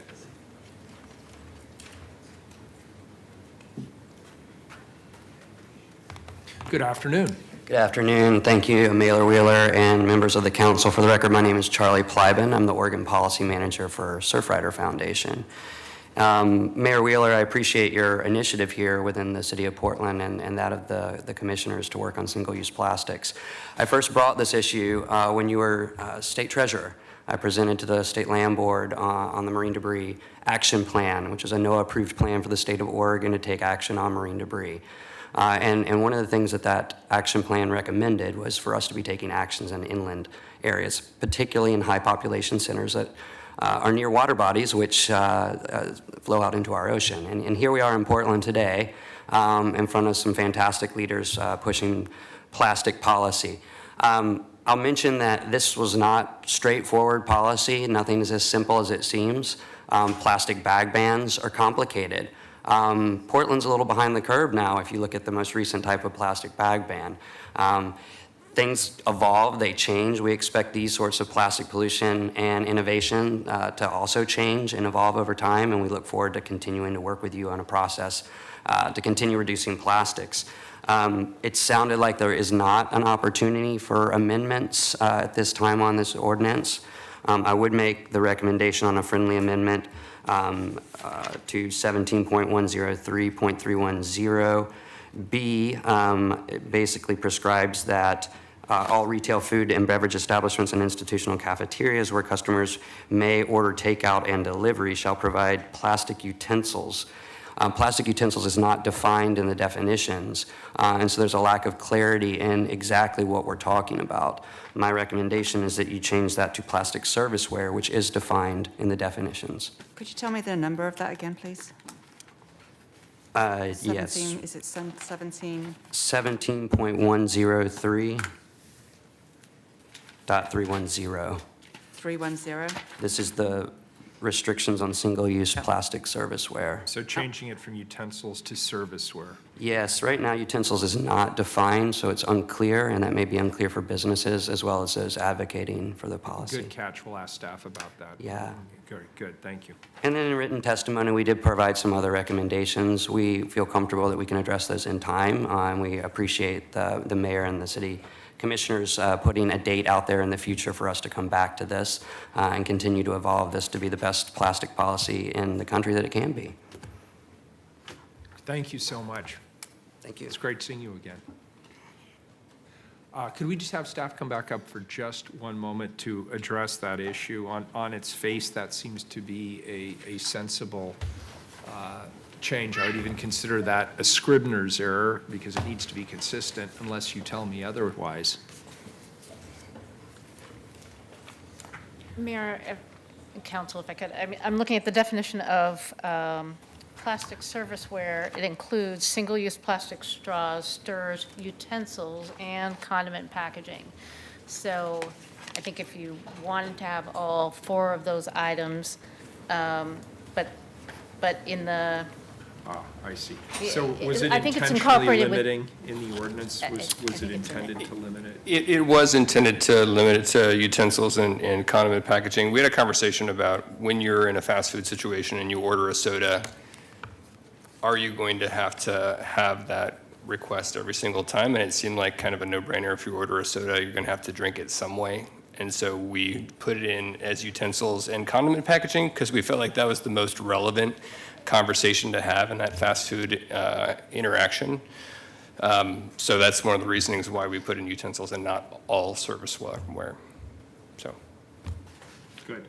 A question. Commissioner Saltzman. Are school districts exempt from this policy? They are not.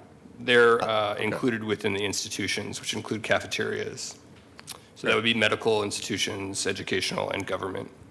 So all these new practices will be employed by our school districts? They haven't approached you and asked for a carve-out or They would. an exemption had or anything like that? I had a conversation with PPS staff, and they said that this wouldn't impact their operations greatly. It would or it would not? That it would not, and they weren't too concerned about it. But that was one staff person. Other staff members might have different opinions. Don't they currently use plastic forks? So the way that the ordinance would be written is that would be considered a dine-in situation. So in a dine-in situation, according to this ordinance, it would be straws and stirrers that would apply. And they only, as far as I understand, not from experience, but by secondhand knowledge, provide straws to kids that need them. So, right. But then also they talked about juice boxes. They come with straws. That's an issue. That's not specified in this proposal. So there is no exemption for school districts in this proposal? There is not. Okay, good, good. Very good. Colleagues, unless you have further questions, I'll entertain a motion on the report. So what, just to... So there's two things we're doing. We're voting on the report to adopt the report, and the report is the report. And then we'll be moving the ordinance to second reading. It's a non-emergency first reading. Right, and just to close out the previous conversation, your recommendation is to leave it as utensils, even though utensils would then have the dictionary definition, is that correct? We could put in a definition for utensils to be more clear about what that means. But it was intentional to write utensils and not serviceware, unless you'd like us to reconsider that. And Commissioner Fritz, I was just going to say that it is common for us to turn to the dictionary definition when analyzing legally what something means, and I would think, I mean, I can look it up really fast, but I would guess that that would be covered. Yeah.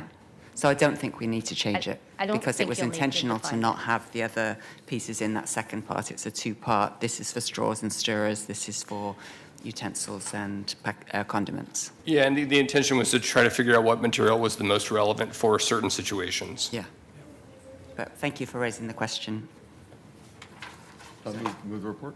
Second. We have a motion from Commissioner Saltzman to accept the report, a second from Commissioner Udaly. Any further discussion? Please call the roll. Udaly? Well, I think the fact that there are no opponents to this effort here today is notable. 30 years ago, I watched my then housemate and some of her friends and colleagues sit around our dining room table and craft what would eventually become the styrofoam ban. There was a lot of resistance to that. I, as a retailer, supported the plastic bag ban. There was also a lot of resistance to that. And I'm happy to support this initiative as well. I was raised by environmentally aware parents, a grandmother who grew up during the Depression and was very resourceful and loved recycling, and in rural Oregon, where everything you don't recycle, you have to haul to the dump yourself. So reduce, reuse, recycle is really second nature to me. But as I have strived to reduce my footprint at different times in my life, I'd say I've found it really challenging to find and afford alternatives. And I think it is unreasonable and irresponsible to put the onus of that burden on the consumer. We have to set the standards. There are choices that shouldn't be choices. We just shouldn't be allowing industry to manufacture certain materials or use certain chemicals or create more garbage. Honestly, I don't know how our entire planet is not completely covered with garbage at this point. With any luck, it won't be.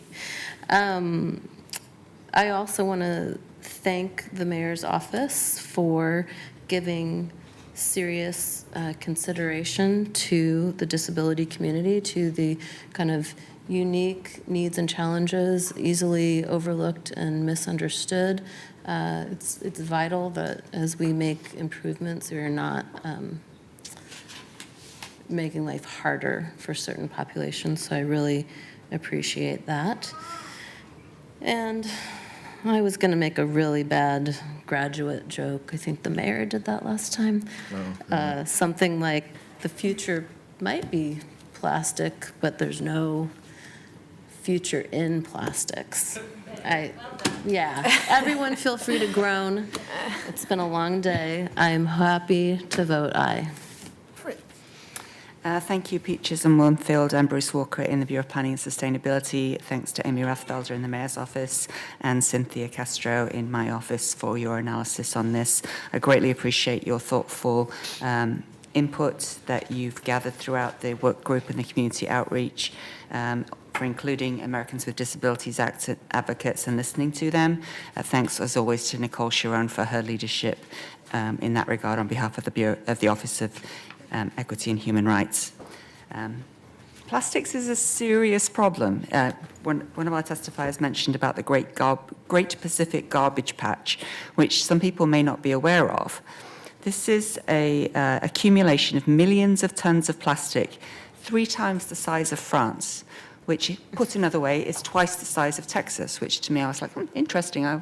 Some people here might more relate to Texas than to France. But in either way, it's a blooming large thing that is in the North Pacific Ocean that is impacting marine life and leaching harmful chemicals into our foods.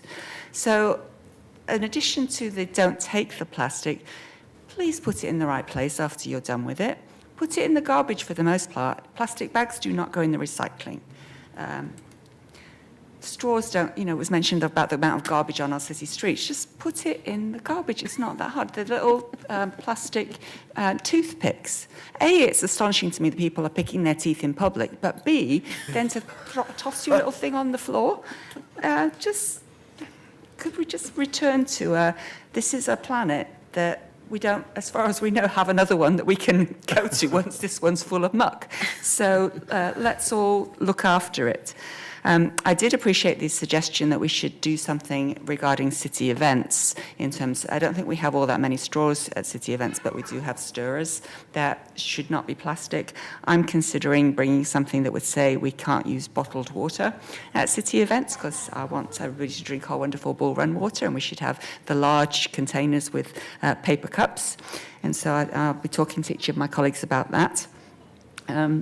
There's basic common sense things that we can do.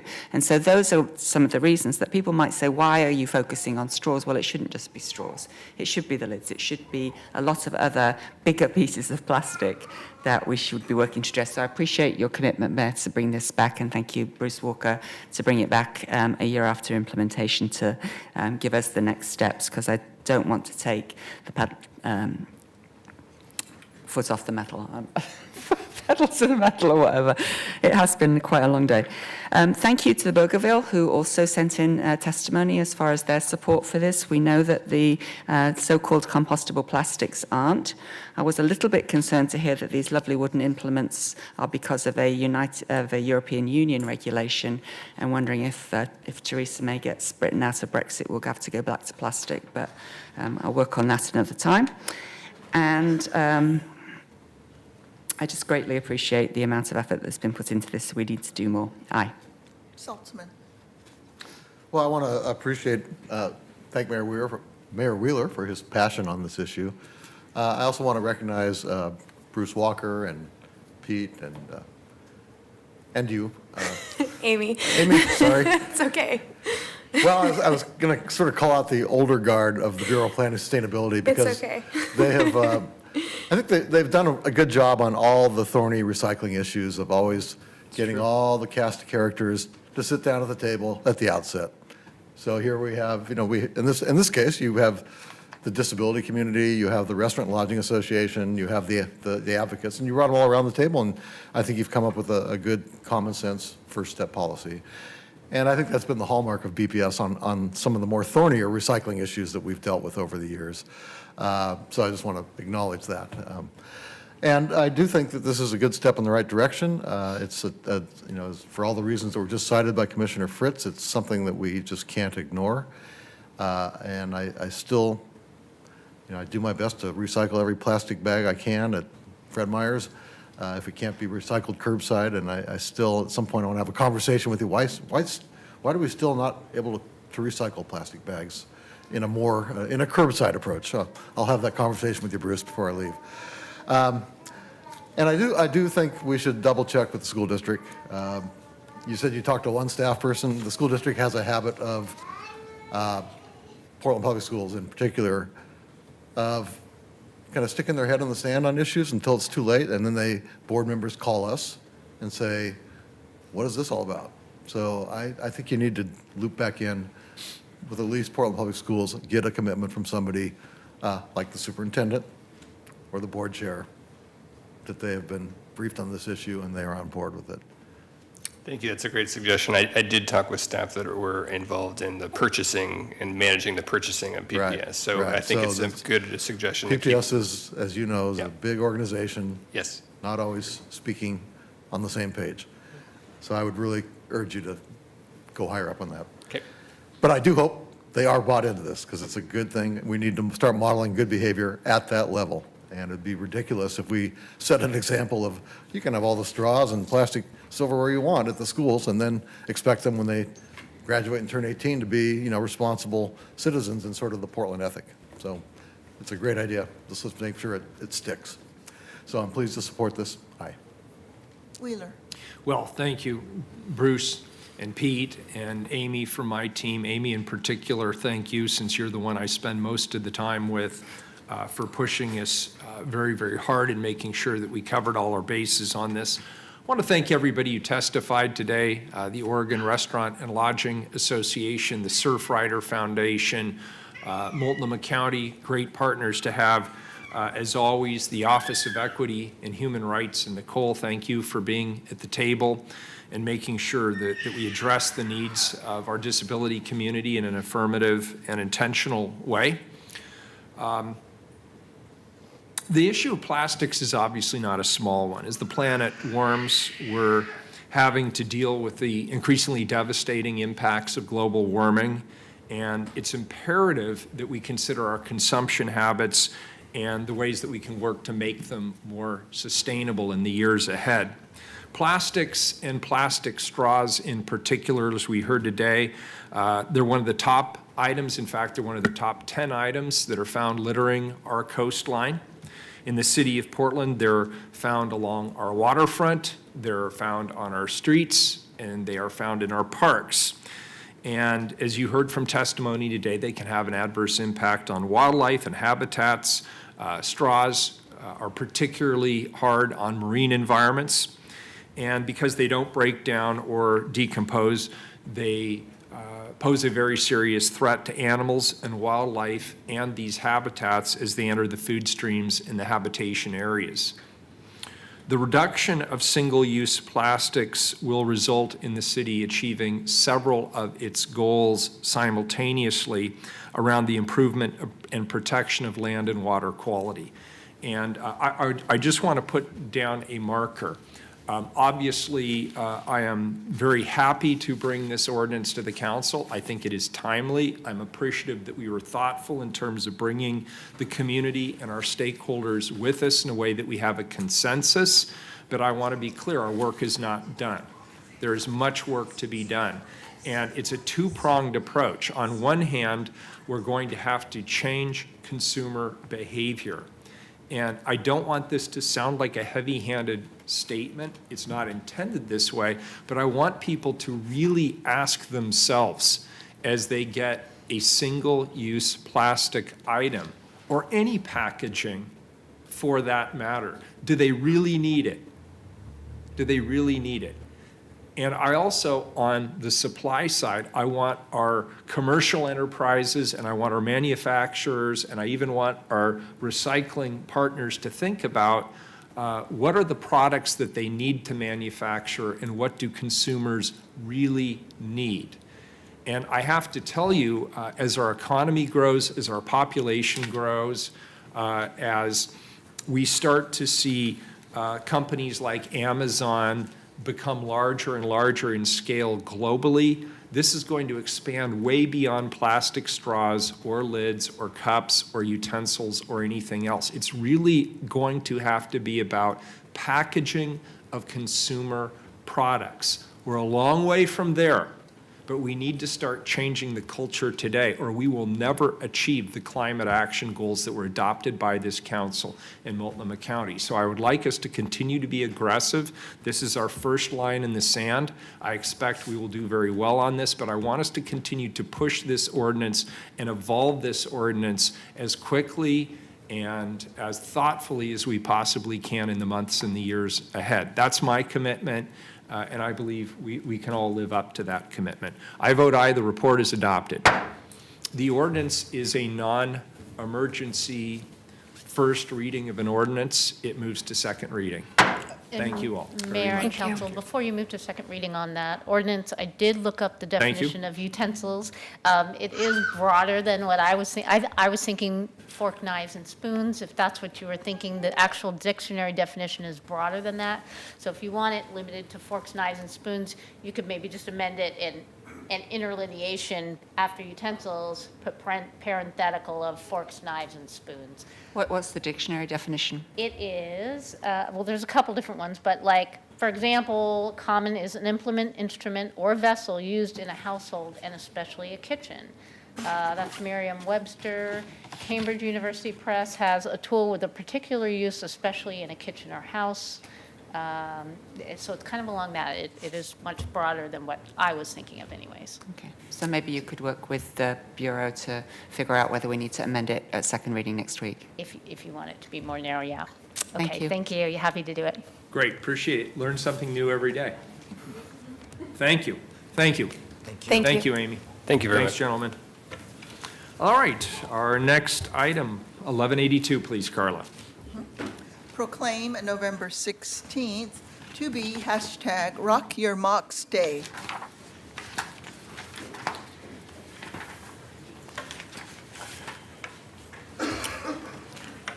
Colleagues, we have a very, I think, important, and I'm even going to go and be so bold as to say fun and innovative way to end our long day of council today. And I'm going to kick this over to Laura John, and she will tell me when to read the proclamation. Absolutely. Good afternoon. Thank you, Mayor Wheeler. Commissioners, for the record, my name is Laura John, and I'm the Tribal Relations Director in the Office of Government Relations here at the city. Thank you for this opportunity to bring guests from the Native American community here in Portland to speak in support of this proclamation. I was here just recently for Native American Heritage Month proclamation, which is really seen as a way to educate non-natives about our culture and our heritage and our history. Today's proclamation is really a proclamation for the Native community here in the city. Rock Your Mocks was started in 2011 by Jessica Jalen Atzia of the Laguna Pueblo in New Mexico. Jalen was inspired to set aside a day for Native solidarity when she looked at her own feet and realized that her footwear connected her to countless Native and Indigenous people. She thought how powerful it would be to know that people all over the world were all making the same small statement about their identity by wearing moccasins on the same day. People from many different tribal backgrounds and cultures who all shared pride in their Native heritage. Rock Your Mocks, once it was started, saw rapid awareness and participation as key national groups began promoting. These groups included powwows.com, National Indian Gaming Association, and the National Congress of American Indians. In addition, this day has been observed by countless K-12 schools, colleges, and universities around the country. I am especially proud to share today that the Rock Your Mocks team in New Mexico reported to me that the city of Portland is the first city outside of New Mexico to follow in the steps of the city of Santa Fe, as well as the state of New Mexico to designate a formal Rock Your Mocks Day. Excellent.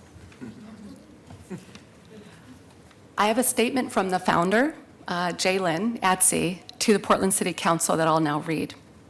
Thank you, Mayor Ted Wheeler and City Commissioners Laura John, Melissa Sanchez, who is our Rock Your Mocks event producer, and all those in the Portland Native community that made this proclamation happen. I feel extremely honored and ecstatic that Portland supports Rock Your Mocks.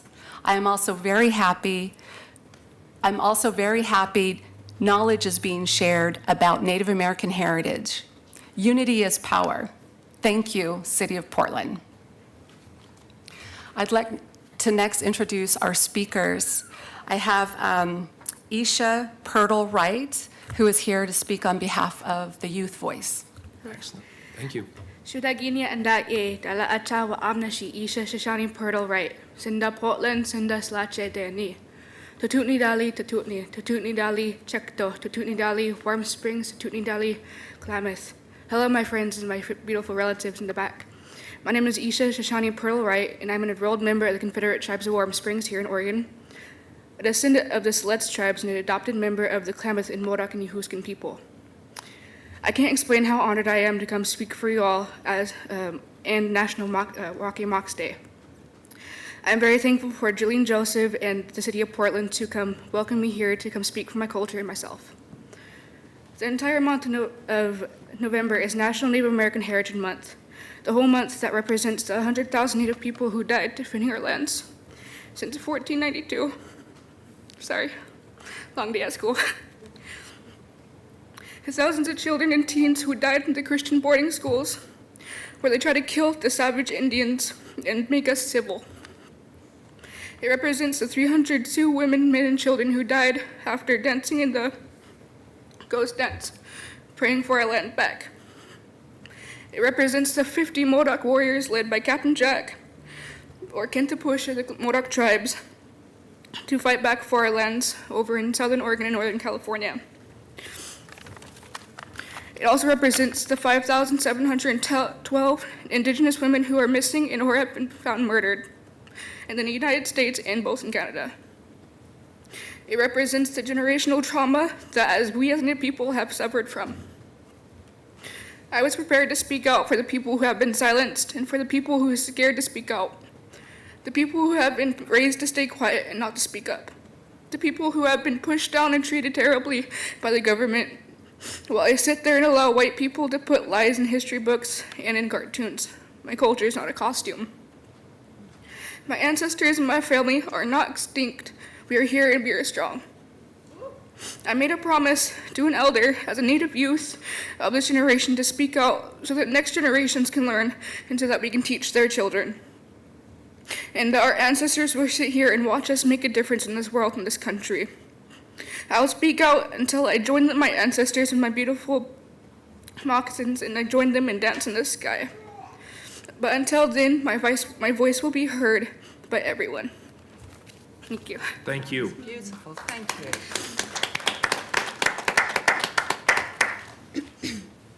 Hello, good evening.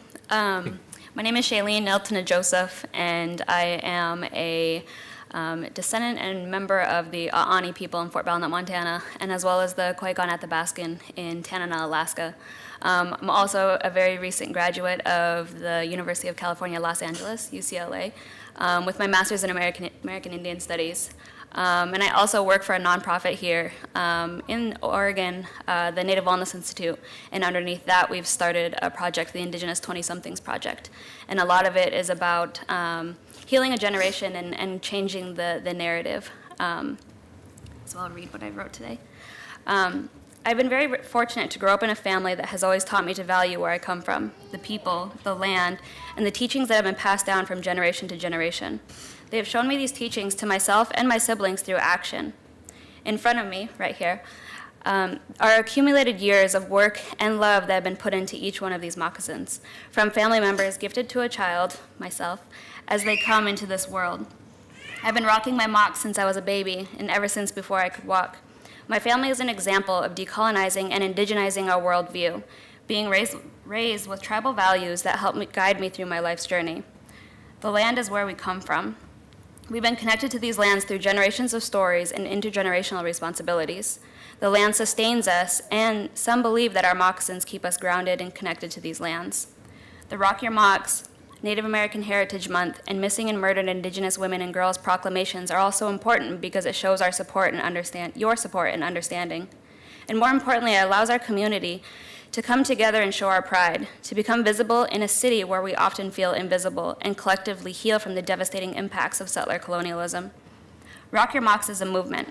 There is a time in our very recent history where it would have been illegal for us to publicly wear our moccasins or any other traditional regalia. There was a federal policy that outlawed our people from being the kind human beings we were born to be. We could not speak our tribal languages, participate in tribal celebrations or ceremonies. We could not live the way our ancestors had lived. Those policies have since left a lasting impact on our people today and account for many of the challenges in our communities. There are community members who are not here today because they have no mocks to rock, or they carry the shame embedded deep in their bodies for being Native and having cultural confusion of where they belong or fit in. And within that, we battle against erasure, cultural appropriation, and rewriting our own history based on facts. We are taught when we wear our moccasins, we are connected to the land and we walk softly. When we wear our moccasins, we are taught to hold our heads high with dignity and respect. When we wear our moccasins, we are bringing forth the teaching of our ancestors and patting down a path for those to follow. As a young Native woman in the community, I will continue to rock my mocks, and I will continue to uphold my traditions and value systems. And even if I'm wearing my Nike N7s or my boots, in my mind, I'll always wear my mocks, and they'll guide me in every step. We are being seen in these spaces, here in City Hall, in universities, and now even in Congress. Times are continuing to change for the better. So thank you, Mayor and the city councilors, for agreeing to this proclamation and for being supportive of committing acts of decolonization and allowing the original peoples of this lands to have a few more moments to publicly celebrate our culture. And lastly, thank you to Laura John for allowing me to speak and for allowing me to be here and participating in writing a new history ahead. Thank you. Tatsmewi, good afternoon. I'm Judy Bluehorse Skelton, Nez Perce, Cherokee, and I think these young women have said it all today. Their families have done an incredible gift to all of us in bringing that next generation right into the halls of City Hall and the Congress. I'm humbled to be sitting amongst them.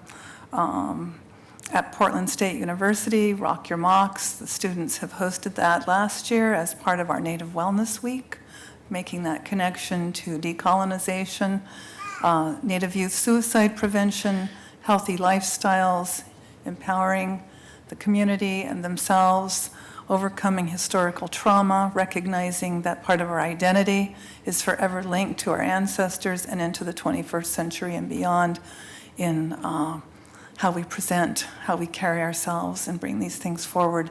I too am grateful to Laura for your work bringing us together and for the two young women here who speak and all of those, as Shailene said, who cannot be here today for different reasons but are here in spirit. A reminder how important on so many levels the moccasin is for us. I was just out at Cully Park today. We're trying to figure out how to get that dance and gathering area smooth so we can have our moccasins out on the land again without shredding them on the sharp gravel, just a little piece of. And so again, how important that is to be able to be in the city, to be in the communities, to be in the land, and connection to identity and future generations. Thank you for your consideration and all the work you're doing, missing and murdered women.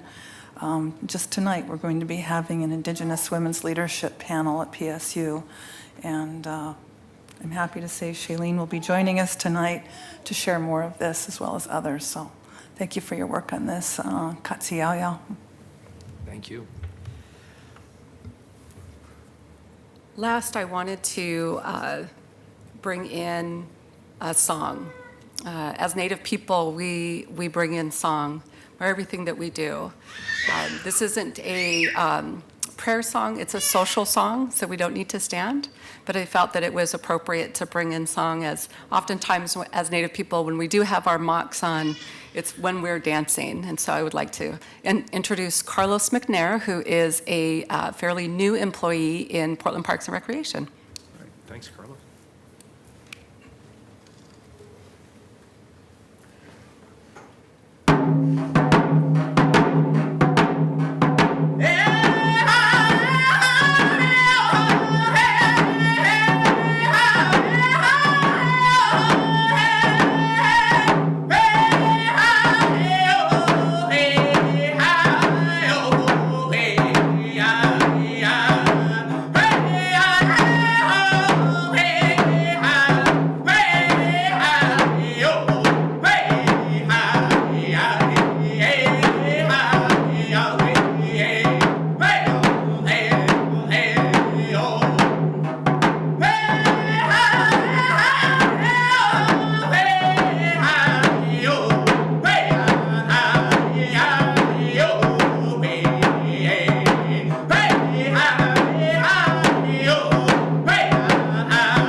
Thank you very much.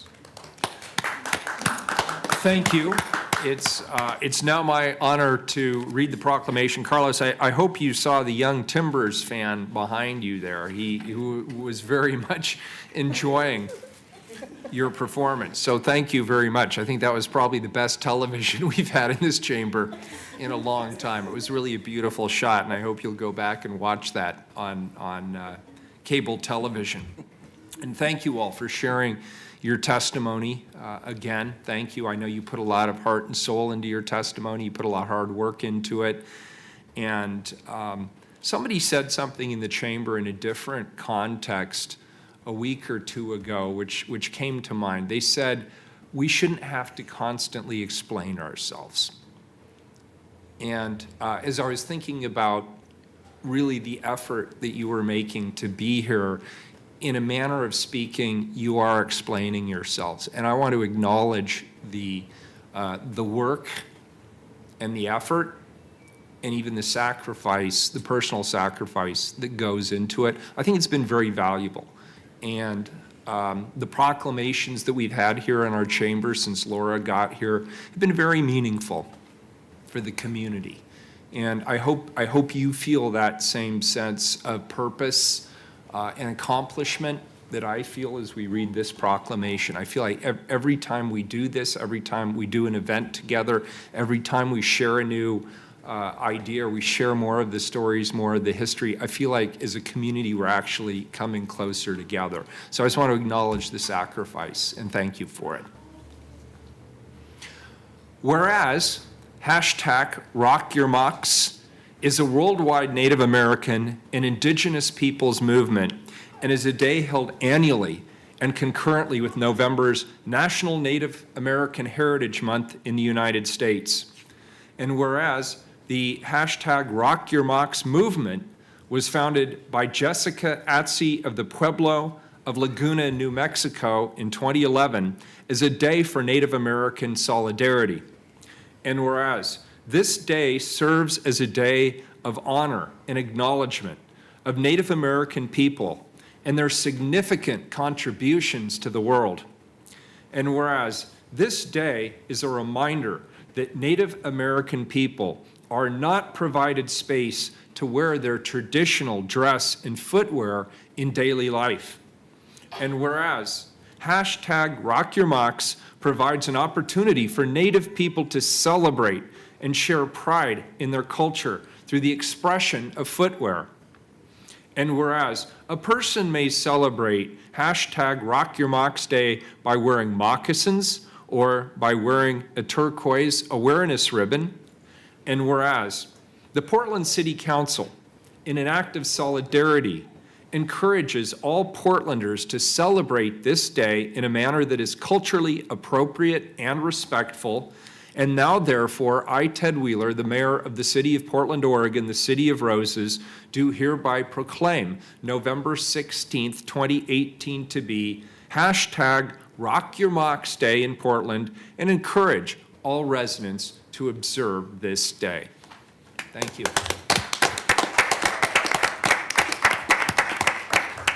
I have a question. Commissioner Fritz. One of the many, many things, thank you for your presentations. Thank you for your wise words and for honoring us in this chamber. And I have a question. I really appreciate our tribal director, Laura John, because I get to ask you dumb questions. And if I have a dumb question, then I think others might want to know the answer too. So the proclamation said that it's an opportunity for Native people to celebrate and share pride in their culture through the wearing of footwear, and also that we encourage all Portlanders to celebrate this day in a manner that is culturally appropriate and respectful. Could you tell me what that means? Absolutely. Oftentimes, Native culture is taken and misappropriated. You see that quite frequently during the Halloween holiday. And you will oftentimes see replicas of items that are made that are for sale that have not been made by a Native person. They are commercially made, oftentimes overseas, and are not reflective of the true look of regalia.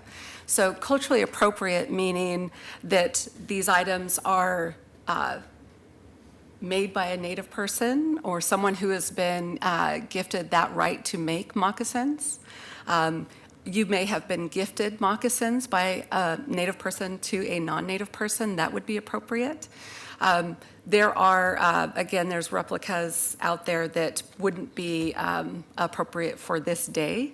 For those that do not have moccasins, I'm wearing a turquoise ribbon today. I also have stickers for our city employees that also are a way to show solidarity on Friday. Thank you. So if they are authentic moccasins, it's okay for a non-Native person to wear them? Yes. And for the rest of us, a ribbon and the sticker would be a better display of solidarity.